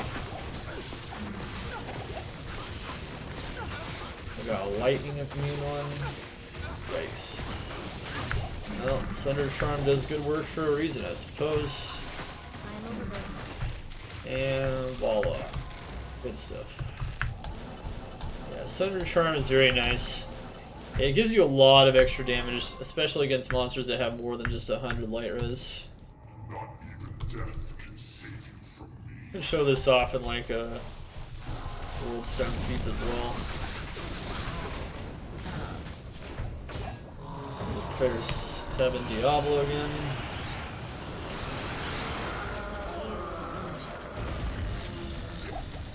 After this, I'm going to go back to the standard build, and then we're going to like pre-buff Enchant. Pre-buffing Enchant is very nice. Show you guys a couple demos with that. And then with Ubers, it's full pre-buff mode. I mean, in Ubers, you have all the time in the world. You're not like quickly going from place to place like in a terror zone or something. You can really min-max potential there. Remember though, the problem is we have no res in this build, so if we ever lose our energy shield to souls, let's say, which is very easy to do against souls,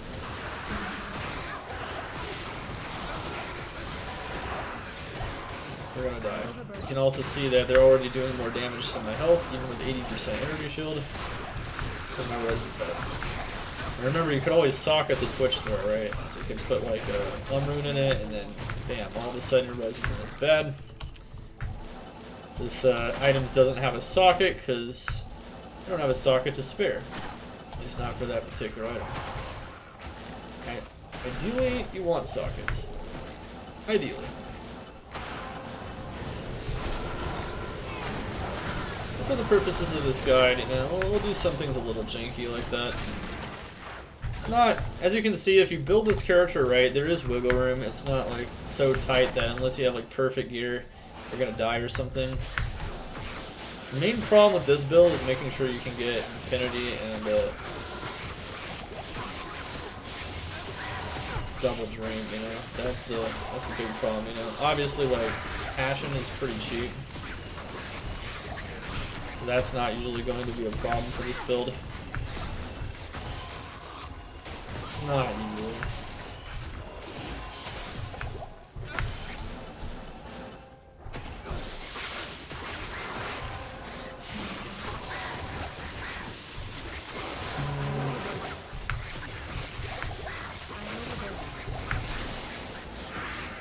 You'll notice against dolls that this approach is even more effective just because I have more mana and I have higher level energy shield. Energy shield's very good against physical damage, so doll explosions, plus the fact that I have maximum block, they really don't stand much of a chance.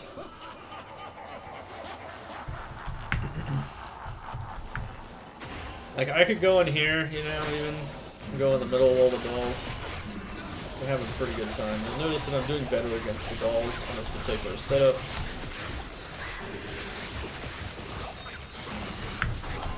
The only limitation to this setup is, you know, how high your energy shield is, and yeah. That's basically it. You do have a significantly less fire damage though, because we focused more on the energy shield, but you always can, so just keep that in mind. It's just a balancing act. Gotta play it how you want to. You will succeed.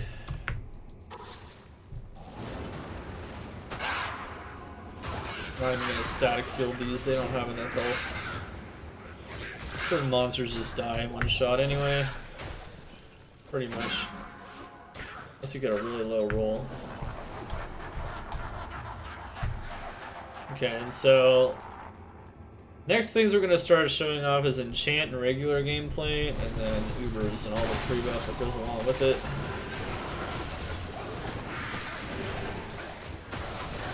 So Ubers, you don't have to pre-buff everything, but Ubers obviously gonna hurt a bit. Also for Ubers, for a lot of cases, I personally don't recommend going max energy shield. A lot of cases it's better just to rely on health, especially since Lilith does poison damage. A lot of poison damage. But you can rely on a combination as well, so you can go... Like, for some Ubers, it would be better to have energy shield, and for other ones, it wouldn't. So it's tough. It's really tough to... It's a tough balancing act to strike sometimes with the Ubers on this character. But that's okay. Hopefully we'll show you guys some clean kills, and not be anything too difficult. It's really cool to see how much damage he does. You know, it's really quite an interesting thing.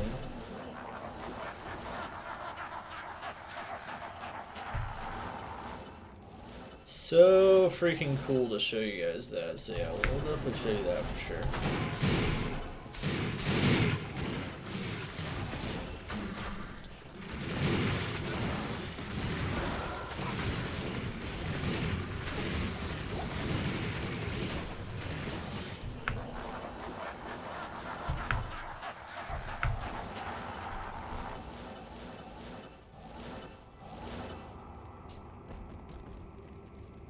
Okay, so let's see.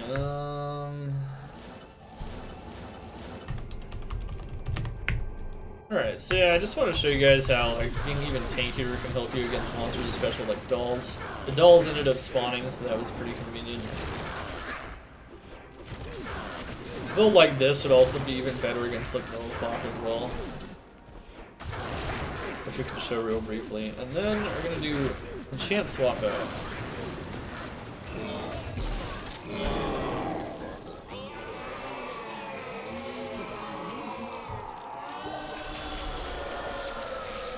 Enchant swap out is pretty fun. Let's see, where are we at in the? Oh man.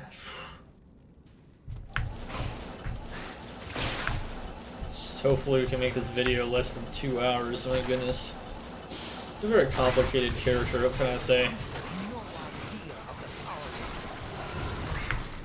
I also think it's pretty instrumental to show her off. There you go, there's a D key there. It's pretty nice, right? Extra D key. Can't go wrong with that. Definitely getting those keys, getting those runes from Travancore. Chaos is amazing for drops as well. You can just farm whatever you want. Remember, I can have a lot more Magic Find too. Another thing you can swap out for damage is Magic Find. It's just, you know, once again, there's just a lot of ways to customize it. I could even use Chance Guards on this build if I want to use more Magic Find. So just keep all that in mind. Use Chance Guards though, maybe you want to use Twitch though so you maintain attack speed. Otherwise you're only going to be hitting 60, so that makes you a little slower. Afternoon. Not ideal. Anyway, so what we're going to do now is we're going to show you guys a couple more things here on this awesome build. If you guys are still here with me, show you guys some of the most coolest things you can do on this build. Anyway, so what you want to do in general is make sure you at least have battle command. Alright. And then what we're going to do now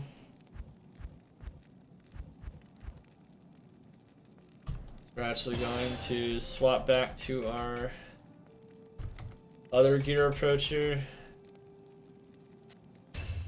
Just to show you guys like what the standard version kind of looks like with the enchants.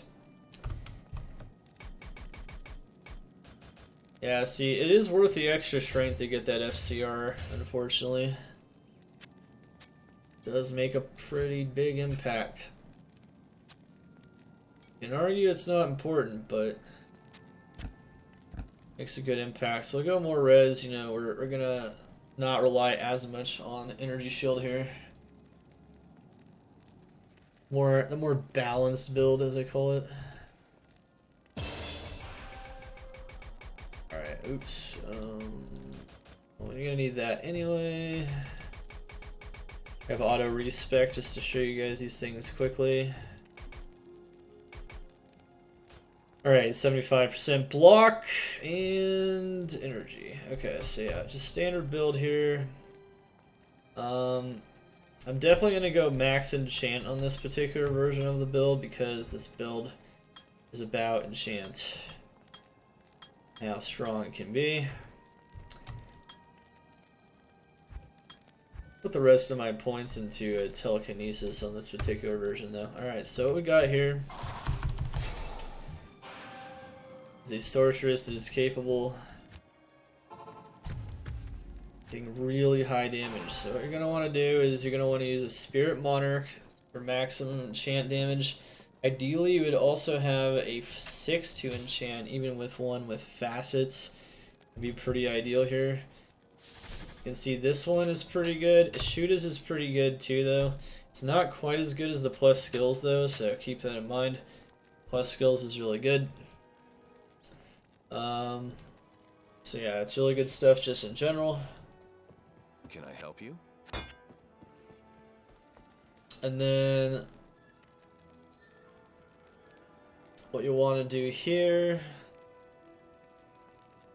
is, let's see.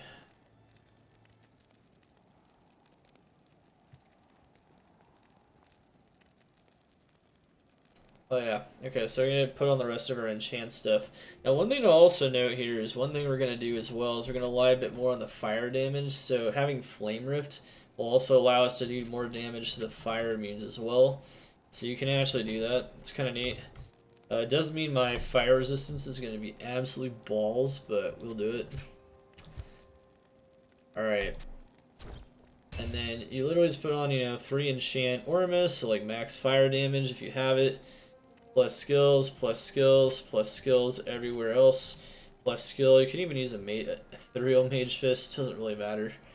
3 fire skill amulet, plus skills, and percent fire damage helps a little bit, not as much as the plus skills though. And so now what we're gonna do is swap out all of our charms. We're just gonna go max enchant here, kind of show you guys how this works. We'll also be doing this against Ubers in a moment, so yeah, not a huge surprise here. How this works. Right. Okay. So if you didn't have a cube, you can also even like take out the cube temporarily and put out even more on here, but not gonna spend all that ridiculous amount of time to do that. Anyway, look at this, chat. Look at this. So strong. Oh, is that an AR or attack rating charm? That's not bad too, I guess. Okay, yeah.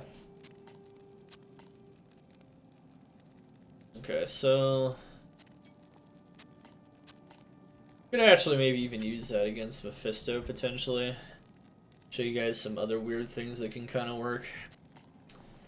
Alright, so at any rate, no, I don't have my, okay, so we're actually not max enchant yet, so we gotta have the 3 fire skills everywhere.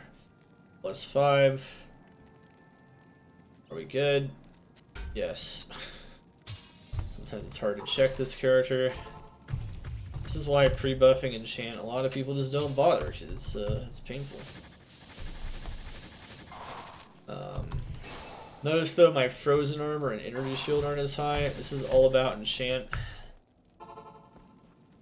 So once you get that going though, that enchant's gonna last you a lot of time. So much time, in fact, it's like 25 minutes there. So yeah, you totally go ham. Go hard in the paint there. Get all your enchant, and we just gained probably about 4,000 to 5,000 fire damage, and if you stacked it on top of Flame Rift, top of Conviction Aura, that's a lot of damage. So that's going to make it a lot easier for us to deal with immunes. So that's what we're going to do. I'll show you guys how we can deal a bit better with immunes here.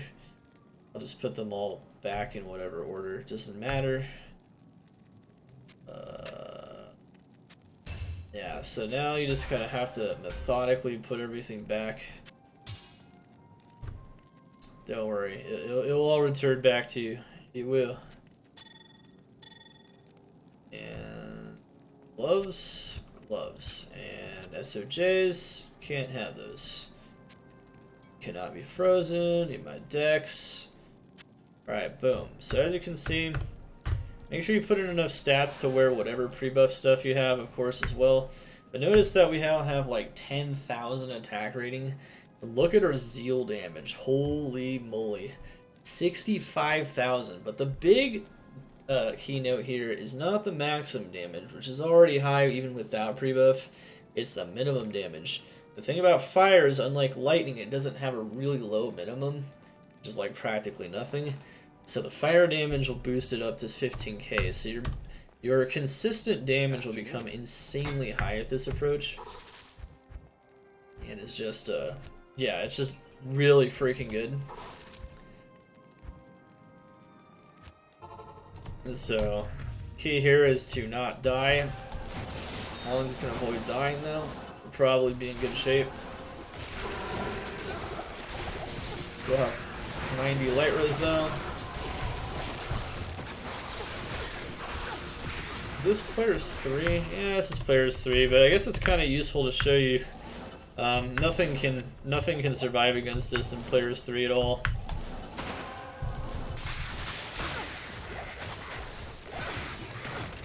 And see, lightning immunes like those are just killed even faster. Souls, those are... I think those spawned in P7. Yeah.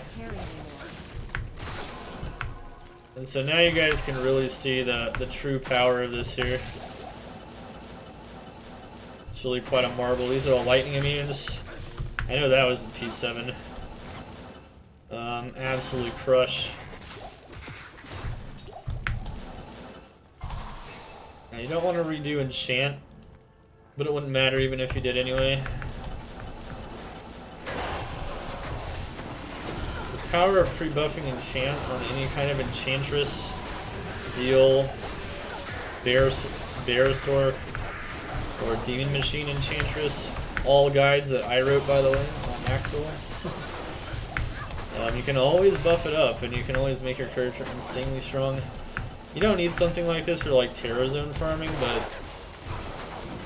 if you're farming like the whole game in single player, or you're like doing a lot of farm areas, it's definitely something to consider. Mercenary is struggling a bit there. Back to our standard survivability. Just gonna watch the fire mostly. So this is high player account Worldstone. And you can't tell already, we crush face even harder now. No real point to showing this against Chaos because there's so many. Look how tanky we are though. It's really cool to show.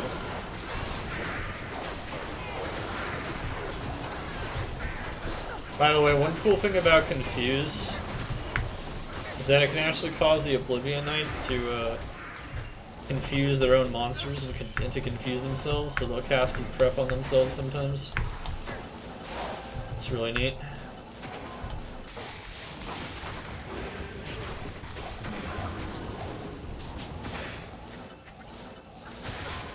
I'm gonna die doing that probably.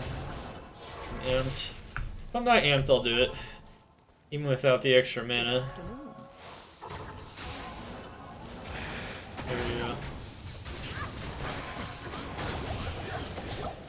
Now we're gonna watch those dolls, man. But, you know, I'm pretty tanky against dolls even without any extra tankage, so that's nice.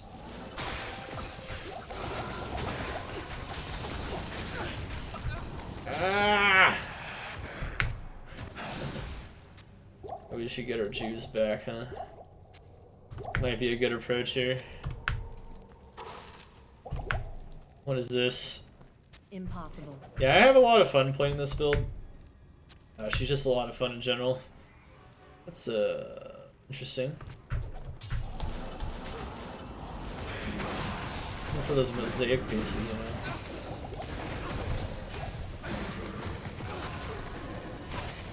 Oh, they crit me, man. That's 83 poison res and poison's still doing that. Yeah, that's brutal. Got a poison crit on me.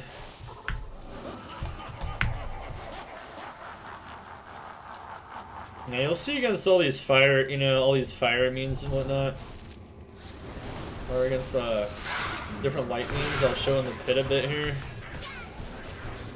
I already showed it against the souls a bit there, but yeah.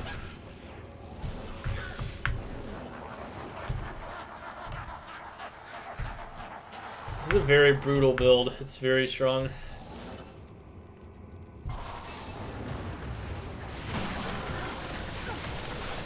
Notice I didn't even use static field there. It's player 7. I think that's a really good way to show off what happens when you pre-buff. It's so strong. So much damage. And the crazy thing is if you had more lightning GCs and you didn't care about like lightning immunes, maybe doing some areas that don't have a lot of lightning immunes, you can swap in even more damage. You can have like 70 to 80k. I mean, there's no reason why you can't. I don't know about 80k. You have to take off the cube. I don't know, it's pretty tough to get that much damage on this build and for it still to work, but you guys get the idea.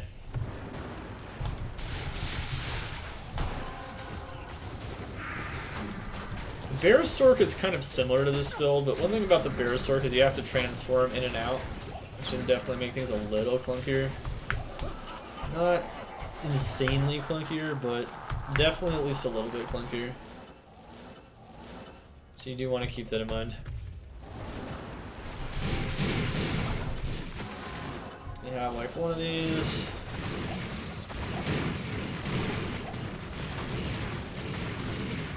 Okay, there you go.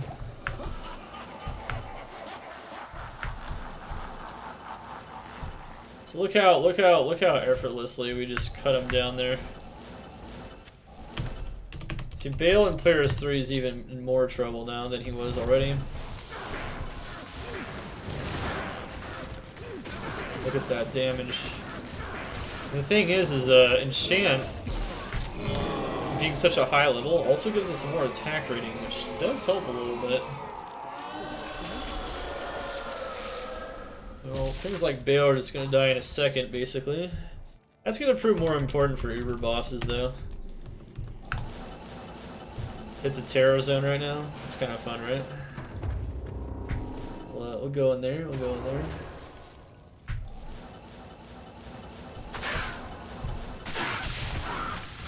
I don't think I'm gonna get it under 2 hours. Rip. There's so many things I wanted to talk about in this guide. It's such an interesting build. A lot of people consider sorceresses as you know, they can only cast, you know. Practically cheating playing as sorceress. They can't do melee. Well, they can do melee too. Sorceress is just, you know, sorceress just has it all. It's not fair. They just have so many overloaded skills. It's not just teleport, you know. Not just a couple of skills like Blizzard either, you know, it's just all the skills.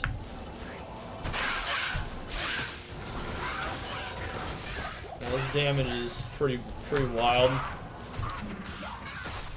I guess to really show off the damage, I can also show off cows real quick.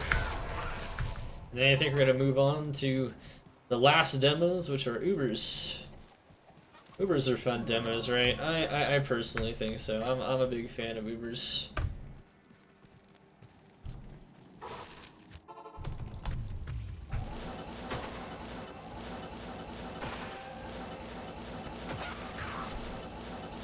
Oh, where's the okay, yeah, I don't remember where it is all the time here.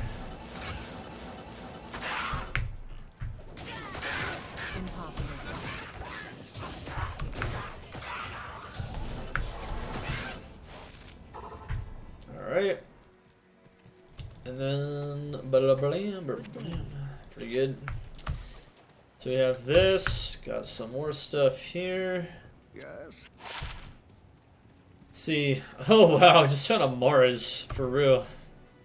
Wow, that's actually kind of sick. It's a anti-perfect Mars, but we found it just demoing playing this character. So, you know, even with it's interesting, but even with only like 100-ish MF, it's way better than 0 when you're looking for uniques. It's important to note that, you know. I mention that all the time in my Rags to Riches guides, but it's definitely something that can be useful in a late game build guide to know as well. Not talking about rocket science, but still. Yeah, so this damage is pretty nutty on this character, as you can see. When you have this the consistency of the damage is so much higher because of the Prebuff. And, yeah, it's really cool. Didn't want to start with the Prebuff though, you know, I feel like it's a point of contention for a lot of people. This is a lightning being elite here. I'm gonna go down pretty fast because I have a lot of fire damage now. There you go. Still mostly doing lightning damage, but it's a lot of fire damage now.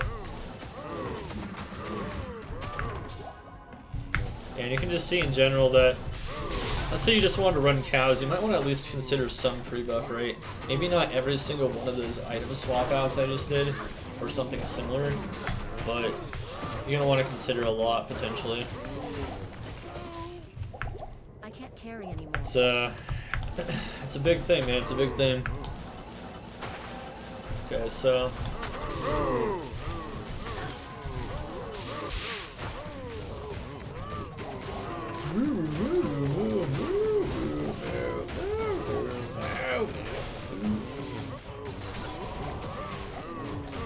a lot of damage, right? It's a lot of damage.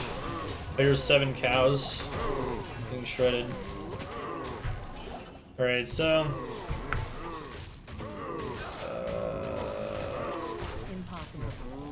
it's looking really strong now, right? Definitely more convincing, having this much power. I would agree if you thought so. Alright, so... many Ubers and Ubers, so... she struggles a little bit sometimes, the Ubers a tiny bit here and there. Once again, against standard mini Ubers, I personally would stick with the mana life approach because this really does prevent a lot of physical damage from getting to you, and it really makes you a lot tankier. Yes. But if you don't want to use tons of respecs, of course we'll show the other approach as well. I am overburdened. It's just interesting to note though that with Ubers, there's definitely some other considerations. One thing to note is against certain Ubers, you might even want like crushing blow and things like that, but we'll get into that in a moment. It's not super important that you have any of that stuff in the beginning. You can use this for like Isual. I would personally lower your damage a bit. Make sure your res is really high for this, like really high, you know. Remember, you can always get more MF this way too. I mean, I haven't even been using Geeds, so like, it's pretty easy to do. So yeah, as you can see now, your res is a lot better now, and you can get your res better in a few ways. Pumping up that res is more important than focusing damage. You just really want to be able to kill the Ubers. Then I believe here, we already pre-buffed for Enchant. I don't know how much more time we have on it. We might have to do it again. If we do, that's okay. But we did already do the Enchant thing, so the Enchant thing is done. Now, Ubers never go above players 1. Remember that. There's no reason to. You always get 1 organ. So we're gonna do drill first here. Notice with max block, he has problems hitting me. With all this fire and lightning damage, he dies pretty easy. Even if you didn't go the energy shield approach, notice he doesn't hit me very often, so even if you're taking all that damage to your life, it's okay. Remember, you still have Guardian Angel for the standard Ubers anyways, so you're gonna have a lot of res. He does a lot of cold damage with 90 cold res. It's not really that big of a deal. So yeah, we might lose our Enchant here. Just gonna make the other 2 portals now. So that's Duriel. Duriel's pretty sick. Main problem with him is he has Holy Freeze, so cannot be frozen. Doesn't do anything against him. Just have to be frozen. It's gonna slow down your attack animations, but you see, we have extra attack speed, and that actually does help out with the Holy Freeze frames a bit there. That's kind of nice. Notice that right now I'm basically just using the standard build. Not doing anything fancy for the mini Ubers. You really don't have to do anything fancy for the mini Ubers at all. You really don't have to do anything fancy for any of the Ubers. It's really just Mephisto. Mephisto is a bit of a pain, and he's, at least on this build, some builds he just gets absolutely crushed. This build you definitely can encounter some serious potential issues with Mephisto, and so, you know. It is what it is. Let's see here. So we have Matron's done. This is the one you're going to want to make sure you have 90 poison res for, at the very least. You can go Energy Shield, or you can go Max Vitality. Going Max Vitality wouldn't be bad though, because she just does so much poison damage. So, once again, you can go 1 point Energy Shield, Max Vitality, not rely very heavily on the Energy Shield, and that will work pretty well as well. Look how long this Enchant buff lasts. Like, been doing how much stuff in this game, and it's still lasting. So typically she's to the left. Maybe she's over here, actually. She is. Okay. Alright. I ideally you would clear it out a little bit. Be careful for amplified damage. She can one-shot you if you get amplified. Mercenary is, I think, tanking? I don't know. It's not ideal.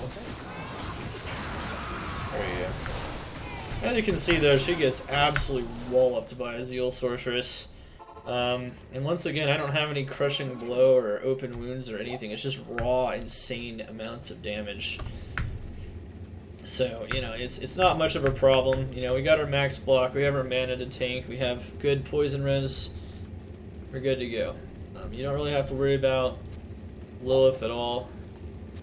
She dies. Okay, so now though we're about to get into trouble territory. So this is the tough stuff. This is where you might struggle a bit. So if you crush as many Ubers, no problem. But Mephisto is a bit of a problem. Bale and Diablo, they're pretty much just as easy as that. Not really anything weird going on with Bale and Diablo. But what I recommend against Mephisto though is I'm going to recommend some very specific things here. So now is the time, if you weren't paying attention already, to pay attention. So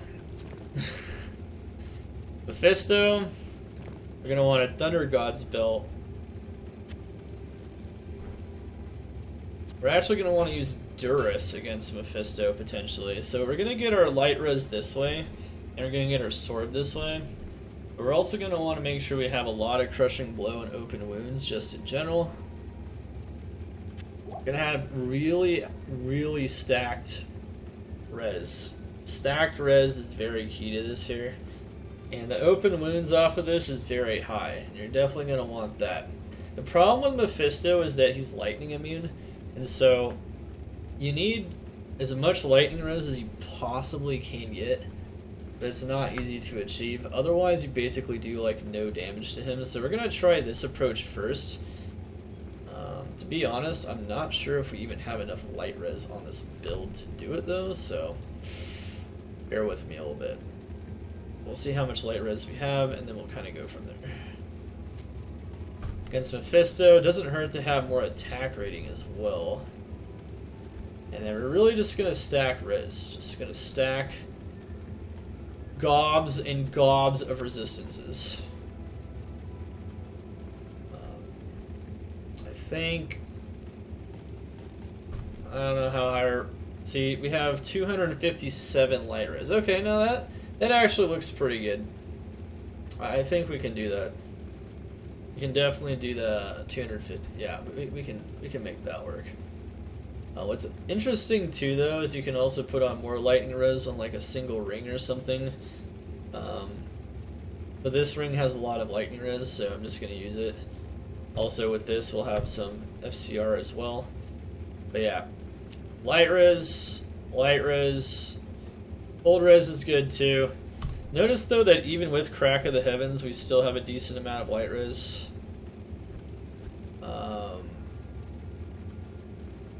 Now keep in mind against Ubers, you also don't need any kind of MF. I left those on because I was lazy, but you don't need those whatsoever. You're also not going to need any poison res because we're actually going to swap out for additional treachery. So yeah, treachery is going to be very good here. I think our light res is even a little too high, actually. Oddly enough. Yeah, about that. You can have too much. It's possible. Okay, so I think our main res problem here is actually going to be the fire res. Yeah, I don't think we have enough fire res. That's okay though. So we have attack. You could even get some more attack rating here, but the main key is to make sure that you have the enchant all good to go. You have max enchant, so you do all the swap outs for enchant. You put on all this res, put on life, and then ideally you'd even put on some crushing blow, which you get from these two items, and some open wounds. And that's because your lightning damage will not be that high against them, and there's not really an easy way to make it higher. And the reason being is that even though this drops it down to 95, that's still not very good. On top of this, you're actually going to have to even use lower resist wand. So you're actually going to have to use this lower resist wand here. And that's really going to make the difference when it actually comes to us getting more damage through to Mephisto. He has such a high level conviction aura that your Mercenary's conviction will do nothing to him. So keep that in mind, absolutely. Put that to good use. It's like his res was messed up too, unfortunately. But it doesn't really matter. Okay, so another thing to note here is another thing you're going to want to pre-buff besides all that enchant. This is just Mephisto. Like, all the other ones really don't need all this much involvement. You know, it's really, really simple. If it wasn't for Mephisto. Unfortunately, Mephisto exists, and we need to do this. Mephisto exists. He's heavily lightning immune. Oh no, we're wearing Durus. We need to wear Treachery. Treachery, we can proc Fade using the fire, have a 5% chance to get additional resistance on top of this. I believe that our enchant ran out actually, so we're gonna have to actually re-enchant as well. I figured that might happen. Sigh. You know what? Actually, let's do the re-enchant first then. Yeah, looks like we have to put the enchant gear back on. Yeah. As you can see though, this can be pretty involved, and you know, I totally understand if this whole thing frustrates people for sure. It's a lot of swapping. I guess we won't get maximum enchant. I'll just accept the fact that we have slightly worse.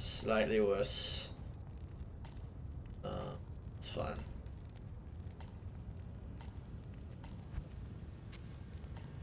Just want to make sure we get high level enchant. Okay, and then where's the other fire skiller? There we go.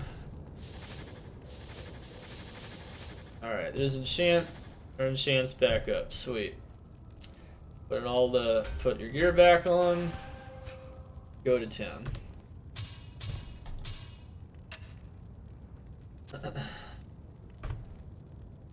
Actually gonna want that back on though, and then that back inside of there, because you're gonna want to proc the treachery.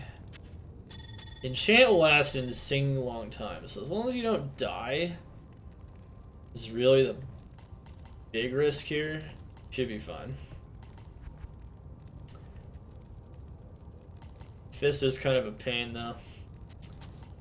He's a pain, but he can be handled. You know, it's one of those things. Alright, now what's interesting is against Diablo, you can actually further increase your fire damage because he's fire immune. So you could do that as well. We can actually show some cute optimization for some of the other bosses as well here. Alright, so are we back? Does appear so for the most part, yeah. Okay, so we're back. And go back in here. Telekinesis is so useful, you know, going in and out of portals. Always good stuff.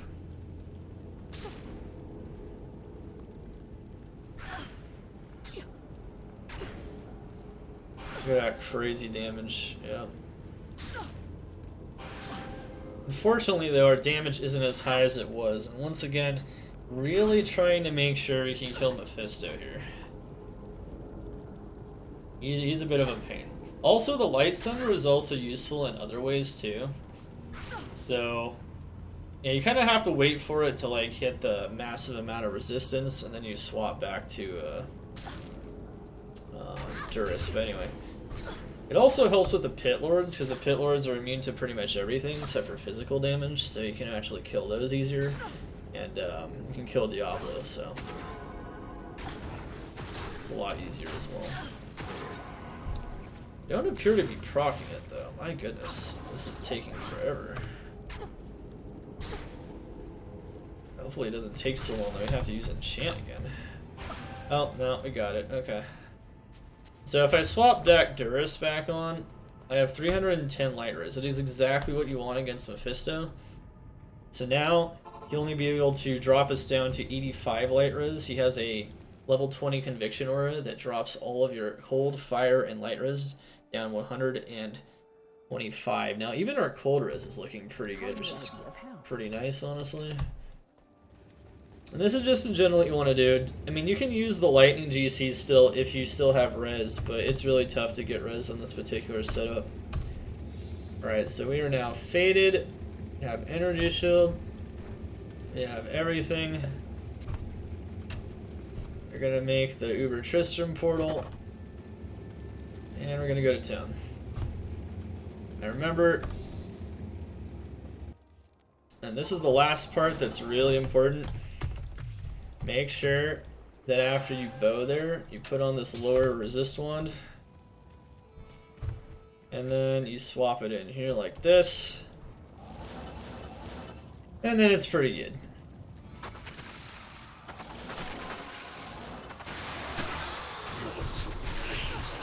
Now you can use static field a bit, but once again, as I kind of already mentioned, it's a pain in the ass.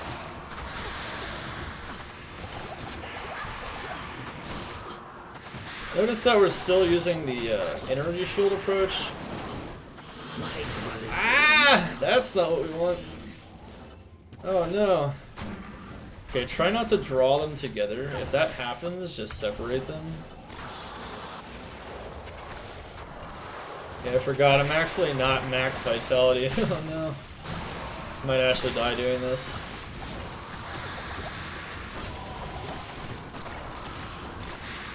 Yeah, I might need that max vitality.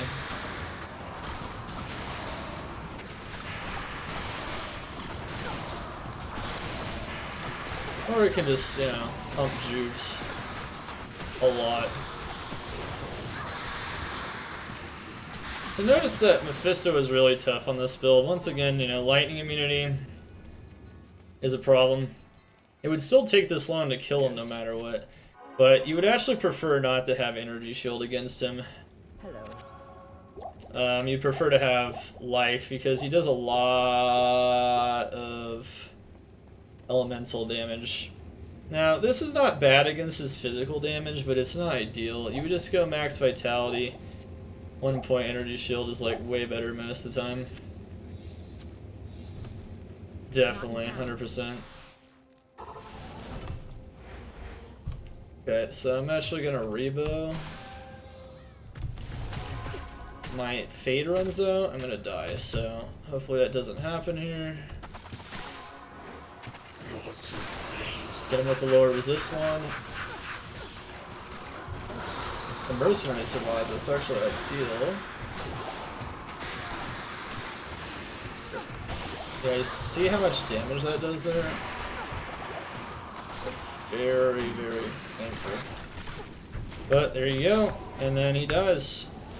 I mean, like I said, you know, it really drains your mana, and so it's not good. But our res though will maintain at least at 85 as long as we do that, and he won't be able to do that much damage with that as well. Also, wait, no wonder why I was dying. What?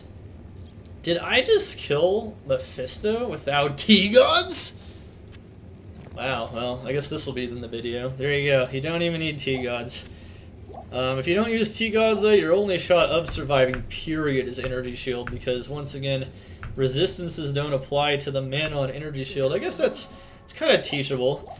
So, if you don't have T-Gods for some reason, or you don't want to use it, there you go. Your one and only hope is to make sure you have the Energy Shield build instead.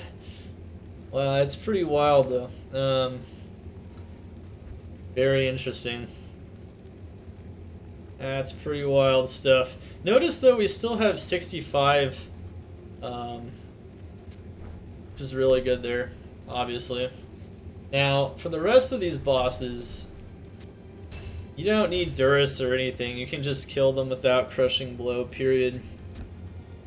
And you can just rely on your damage. That's pretty wild, actually. I had no idea that you could tank Uber Mephisto with just Energy Shield like that. Well, Energy Shield and max light res, but you need that sword, man.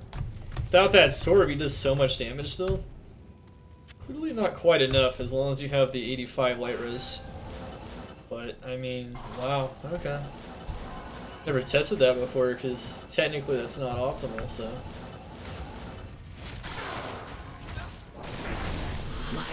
So, the static field works on the rest of them, as you probably already know. Diablo is still really close here. Let's, you know, let's pull him away. Let's pull him away a bit here.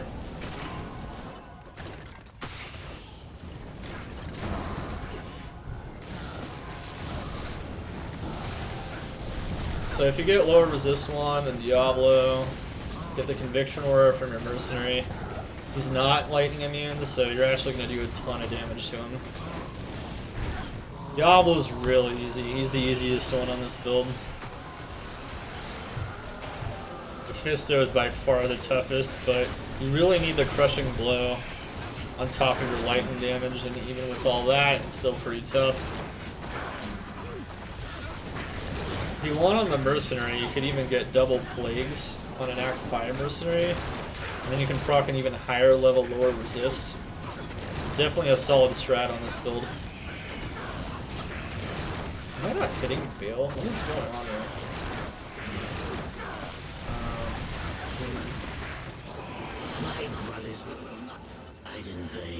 Interesting.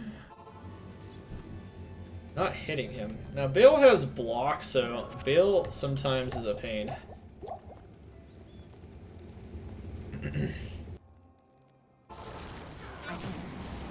Against Bale, you might also want to consider using Durus, which is what I might do. It's been a little while. I might need Durus against him.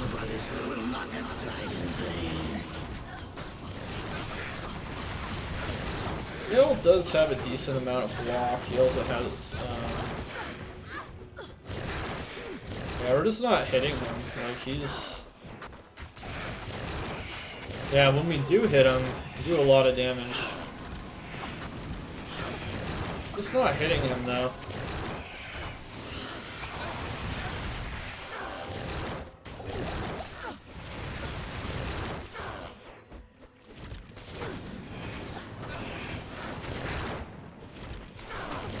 I'm gonna need that open wounds, I think.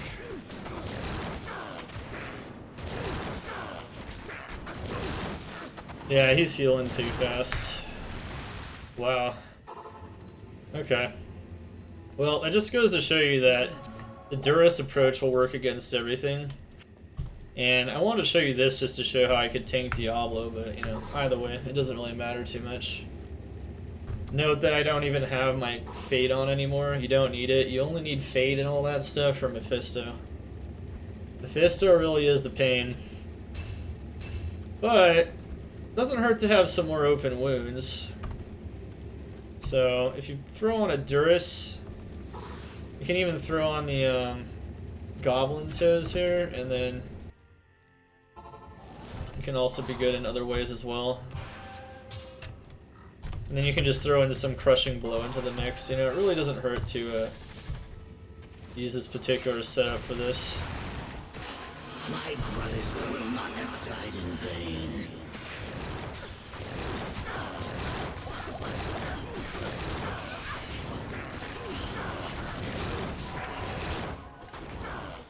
I don't think he's being hit with the open wounds yet. Is he? Okay, now he is. Yeah, you could tell. He's not healing anymore. There you go. Simple. You know, you can also use Drax for the open wounds. You can use the Twitch Throw for more attack speed there instead. So there's just a lot of, you know, you can use Gore Riders that also has some extra open wounds, but you're going to need more than 10% for sure. As you can see there, it's not too bad though. Bale and Mephisto just need Durus and Goblin Toes. Those help out a lot against those two. Diablo doesn't need anything. You can just kill him just like you kill the mini Ubers.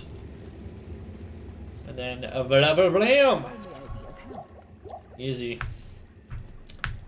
Made it look a little tougher than it had to, but it is good for to show you what the difference is with like different gear setups. Ubers can be a little tough if you don't have the proper amount of open wounds and crushing blow against monsters that either heal too much or lightning immune like Mephisto. And then, you know, everything else just having a bazillion damage is plenty. One thing to note here though is I could have also taken off some of the res charms and then swapped out with lightning GCs, and that also would have helped. My damage is quite a bit lower. I don't have these, and I just have all this res, which once again is mostly from Mephisto. You can definitely get rid of most of this res once you switch to Bale, and you'll still have max res. So that's a fun point to mention as well. And boom, 11-11 Paladin Torch. Wow, that is some booty torch there. Anyway, once again, many Ubers are a cinch. Diablo's a cinch. Gonna need open wounds for Bale, and then he's a cinch. And then for Mephisto, you need stacked res. 310 light res. Treachery really helps get you to that, especially if you want to break his lightning immunity to help out with that damage. You're gonna need some extra damage to finish him off. 40 crushing blow, even with the open wounds, isn't great. Of course, there's other ways to, you know, get more. I guess if you have higher percent open wounds, it'd help even more. Once again, Drax is not a bad option. I never actually showed using the Drax, but it's here. You can see how it's potentially very useful for a lot of these things. If you have a lot of attack speed elsewhere in the build, you can even use Mars instead of High Lords. So that's another thing I forgot to mention. And then I think that's about it. So hopefully you guys enjoyed this wonderful, wonderful guide. This is the Zeal Sorceress. Overall, I would say what she's best at is attacking single targets. Boss and Ubers really go down very fast with the proper gear, except for Mephisto. That's pretty much, though, I mean, because of Mephisto, though, her best case scenario isn't insane, as you can see. And throughout the rest of the game, she's just a ton of fun. She crushes the game. You can make her tankier, you can make her less tanky. I didn't even show you guys the Vita build because, well, I forgot to switch to the Vita build from Mephisto. But at any rate, the Vita build's very good for hardcore, and it can also be very good for Ubers. Standard, though, you just go Energy Shield, and you can see Energy Shield can handle pretty much everything. She's a beast. So let me know what you guys thought about this Zeal Sorceress guide and overview. Remember, the full written guide for more detail is on Maxroll, which has all of this information in much more detail. And of course, you guys can also check out the rest of my guides here and at maxroll.gg as well. And we'll have chapters for each section of this guide, because this is definitely one of my longer guides for sure. It's a tough character. There's a lot to it. As some things you just can't get rid of, can't replace. Yeah, you know, make sure to let me know in the comments below what you guys think about this, and if you've tried this character before. If you like it for maybe PvP even. It's definitely a lot of fun and a lot of different uses. Glad I could update this guide for patch 2.6 and make a higher quality video as well. The previous Zeal Sort guide had bad sound quality and a bunch of other problems. This one shouldn't have that kind of issue. But anyway, GG guys. See you guys next time. Dark Humility over and out. Let's get it.